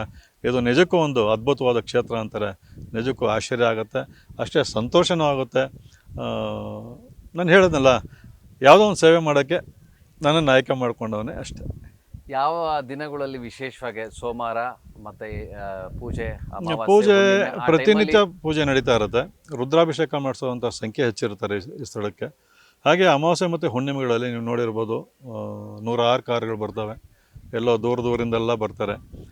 ಎಷ್ಟೋ ಜನ ಆನ್ಲೈನಲ್ಲಿ ನೀವು ಹೋಮ ಮಾಡಿಸಿ ಅಂತ ಹೇಳ್ತಾರೆ. ಈ ರೀತಿ ಯಾಕಂತ ಹೇಳಿದ್ರೆ ಹಲವಾರು ಜನ ಇದೇ ಹೋಮ ಯಾವುದೋ ಒಂದು ದೇವಸ್ಥಾನಕ್ಕೆ ಕೇಳಿದ್ರಂತೆ 15,000 ಹೇಳಿದ್ರೆ, ಅಂದರೆ ಸಾಮೂಹಿಕವಾಗಿ 15,000. ಮತ್ತು ಇನ್ನೊಂದು ವಿಶೇಷ ನಮ್ಮ ದೇವಸ್ಥಾನದಲ್ಲಿ ಏನಂತ ಹೇಳಿದ್ರೆ, ನೀವೆಲ್ಲಾದರೂ ಹೋಮ ಮಾಡಿಸೋದಿದ್ರೆ ನಿಮ್ಮನ್ನೆಲ್ಲೋ ಒಂದು ಕಡೆ ಕೂರಿಸಿ ನಿಮ್ಮ ಕೈಯಿಂದ ಮೆಣಸಿನ್ಕಾಯಿನ ತೊಗೊಂಡು ಒಂದು ಬುಟ್ಟಿಗೆ ಹಾಕಿಸ್ಕೊಂಡು ಅವ್ರು ತೊಗೊಂಡೋಗಿ ಹೋಮಕ್ಕೆ ಹಾಕ್ತಾರೆ. ಇಲ್ಲಿ ಆ ಥರ ನಮ್ಮ ಕೈಯಾರೆ ಮಾಡುವಂಥ, ನಮ್ಮ ಕೈಯಾರೆ ನಮಗೆ ದೃಷ್ಟಿ ತೆಗೆದು ನಾವೇ ಹಾಕೋದ್ರಿಂದ ಎಂಥ ಕೆಟ್ಟ ವೈಬ್ರೇಷನ್ಸ್ ಇದ್ದರೂ ಖಂಡಿತ ಪರಿಹಾರ ಆಗುತ್ತೆ. ಇಲ್ಲಿ ಬರುವಂಥ ಭಕ್ತರ ಒಂದು ಆ ಅನುಭವದ ಮಾತುಗಳು ಕೇಳಿದ್ರೆ ನಿಜಕ್ಕೂ ನನಗೂ ರೋಮಾಂಚನ ಆಗುತ್ತೆ. ಒಂದು ಸಾರಿ ಏನಾಗುತ್ತೆ, ಒಂದು ಹೆಣ್ಮಗುನ ಆಕೆಗೆ ಮೈ ಎದೆ ಭಾಗ ಕಾಲು ಭಾಗ ಎಲ್ಲ ಈ ಸೈಜ್ ಊದ್ಕೊಬಿಟ್ಟಿರುತ್ತೆ ಕಿವಿ ಕಟ್ಕೊಂಡು. ಆ ಡಾಕ್ಟ್ರು ಬದುಕೋದಿಲ್ಲ ಅಂತ ಹೇಳ್ತಾರೆ. ಅವರ ಅತ್ತೆ ಮತ್ತು ಗಂಡ ಇಬ್ಬರು ಆ ಹುಡುಗಿನ ಹೊತ್ಕೊಂಡು ಬರ್ತಾರೆ ದೇವಸ್ಥಾನಕ್ಕೆ. ಹೊತ್ಕೊಂಡ್ಬಂದು ಅಲ್ಲಿ ಹೋಮಕ್ಕೆ ಕೂರಿಸ್ತಾರೆ. ಮಾರನೇ ದಿನ ಎದ್ದು ಆ ಹುಡುಗಿ ನಡೀತಾಳೆ. ಒಂದೇ ರಾತ್ರಿ ಪವಾಡ, ಕಾಲು ಊತೆಲ್ಲ ಕಮ್ಮಿ ಆಗೋಗುತ್ತೆ. ಆ ಹುಡುಗಿ ಎದ್ದು ನಡೀತಾರೆ. ಈಗಲೂ ಅವ್ರು ಪ್ರತಿ ಅಮಾವಾಸ್ಯೆ ಟೈಮಲ್ಲಿ ಬರ್ತಾರೆ. ಬಂದು ಅವರಷ್ಟು ಸಂತೋಷವಾಗಿದ್ದಾರೆ. ಈ ರೀತಿ ಸಾವಿರಾರು ಉದಾಹರಣೆಗಳು ಈ ದೇವಸ್ಥಾನದಲ್ಲಿದೆ. ಒಬ್ಬರು ಕನ್ಯೆ ಕಾಣಿಸೋದಿಲ್ಲ, ಕ್ಯಾಟ್ರಾಕ್ಟ್ ಆಪ್ರೇಷನ್ಸ್ ಎಲ್ಲ ಮಾಡಿಸಿದ್ರು ಏನೂ ಆಗೋದಿರಲ್ಲ. ಅವ್ರು ಬಂದು ಹೋಮ ಕೂತ್ಕೊಂತಾರೆ, ಒಂದು 3 ಹೋಮ ಮಾಡಿಸ್ತಾರೆ. ಅವ್ರ ಕಣ್ಣು ಚೆನ್ನಾಗಿ ಕಾಣ್ತಾ ಇದೆ ಇವತ್ತು. ಅದು ಅಲ್ಲ, ಇದು ಸಮಾಜಕ್ಕೆ, ಜನರಿಗೆ, ಎಲ್ರಿಗೂ ಒಳ್ಳೇದಾಗುವಂಥ ಒಳ್ಳೆ ವಿಚಾರಗಳನ್ನ ತಿಳಿಸ್ಕೊಡ್ತಾ ಇದ್ದೀರಾ. ನಾನು ಏನು ಹೇಳ್ಬೇಕು ನಂಗೆ ಗೊತ್ತಿಲ್ಲ, ಬಟ್ ಖುಷಿ ಆಗತ್ತೆ. ಯಾಕಂದರೆ ಸಿಂಪ್ಲಿಸಿಟಿ ಅನ್ನೋದು ನಾವು ನಮ್ಮ ಮಾತಲ್ಲಿ ತುಂಬಾ ಕಷ್ಟ. ನನಗೆ ಗುರೂಜಿ ಎಲ್ಲಿದ್ದಾರೆ ಅಂದಾಗ ಅಲ್ಲಿ ನೋಡಿ ಎಲ್ಲಿದ್ದಾರೆ, ನಾನು ವೈಟ್ ಪಂಚೆ ಒಂದು ಸಿಂಪಲ್ ಆಗಿ ಕೂತ್ಕೊಂಡಿರ್ತೀರಾ. ಎಸ್ ಗುರೂಜಿನೇ, ತುಂಬ ಖುಷಿ ಆಯಿತು. ನಮ್ಮ ಅಶ್ವವೇಗ ಚಾನೆಲ್ ಕಡೆಯಿಂದ ನಿಮ್ಮದು ಇಂಟರ್ವ್ಯೂ ಮಾಡಿ ನಿಮ್ಮ ಬಗ್ಗೆ ಮಾತಾಡಿಕೊಂಡು, ದೇವಸ್ಥಾನ ಬಗ್ಗೆ, ವರದ ರಾಜೇಶ್ವರ ಸ್ವಾಮಿ ದೇವಾಲಯ ಖಂಡಿತ ಎಲ್ಲರೂ ನೀವು ಬರಲೇಬೇಕು. ಖಂಡಿತ ಇಲ್ಲಿ ಒಂದು ಒಳ್ಳೆ ಪವರ್ ವೈಬ್ರೇಷನ್ನು, ಸ್ವತಃ ನಾನೊಬ್ಬನೇ ಇಲ್ಲ, ಸಾಕಷ್ಟು ಜನರು ಇದ್ರ ಬಗ್ಗೆ ಹೇಳಿದ್ದಾರೆ. ಈ ವಿಚಾರ ಇವತ್ತು ನಾರಾಯಣ್ ಗುರೂಜಿ ತಿಳಿಸ್ಕೊಟ್ಟಿದ್ದೀರಾ, ತುಂಬ ಖುಷಿ ಆಗ್ತದೆ. ಆ, ನಮ್ಮ ಚಾನೆಲ್ಗೆ ಏನು ಹೇಳೋಕ್ಕೆ ಇಷ್ಟಪಡ್ತೀರಾ ಕೊನೆಯದಾಗಿ? ಅಶ್ವವೇಗ ಚಾನಲ್ಲು, ಅಶ್ವವೇಗ ಅಂತ ಹೇಳಿದ್ರೆ ಗೊತ್ತು ರೇಸಲ್ಲಿ ಹೆಂಗೆ ಮುಂದುವರಿಯುತ್ತೆ ಅಂತ. ನನ್ನ ಪ್ರಕಾರ ಇನ್ನೊಂದು 2ರಿಂದ 2.5 ವರ್ಷ ಕಳೆಯುವಷ್ಟರಲ್ಲಿ ವೇಗವಾಗಿ ಈ ಒಂದು ಕನ್ನಡ ಮಾಧ್ಯಮದ ರಂಗದಲ್ಲಿ ಮುನ್ನುಗ್ಲಿ ನಂಬರ್ 1 ಚಾನಲ್ ಆಗಲಿ ಅಂತ ಹೇಳಿ ಈ ಒಂದು ಸಂದರ್ಭದಲ್ಲಿ ಅಶ್ವವೇಗ ಚಾನಲ್ಗೆ ಶಿವನ ವತಿಯಿಂದ ನನ್ನ ಹಾರೈಕೆ ತಿಳಿಸ್ತೇನೆ. ಎಸ್, ಇದು ಇವತ್ತಿನ ವಿಶೇಷ ಕಾರ್ಯಕ್ರಮ. ವಿಶೇಷ ನಮ್ಮ ನಾರಾಯಣ ಗುರೂಜಿ ಜೊತೆಯಲ್ಲಿ ಕುತ್ಕೊಂಡು ಮಾತಾಡಿದಂಥ ಒಂದು ಸಂದರ್ಶನ. ವರದ ರಾಜೇಶ್ವರ ಸ್ವಾಮಿ ದೇವಾಲಯ ಬಿಡದಿ ಹತ್ರ ಇದೆ. ನೀವೆಲ್ಲರೂ ಕೂಡ ಬನ್ನಿ. ಹಾಗೆ ಸಮಸ್ತ ಕರ್ನಾಟಕ ಜನರಿಗೆ ದಸರಾ ಹಬ್ಬದ, ನವರಾತ್ರಿ ಹಬ್ಬದ ಶುಭಾಶಯಗಳು.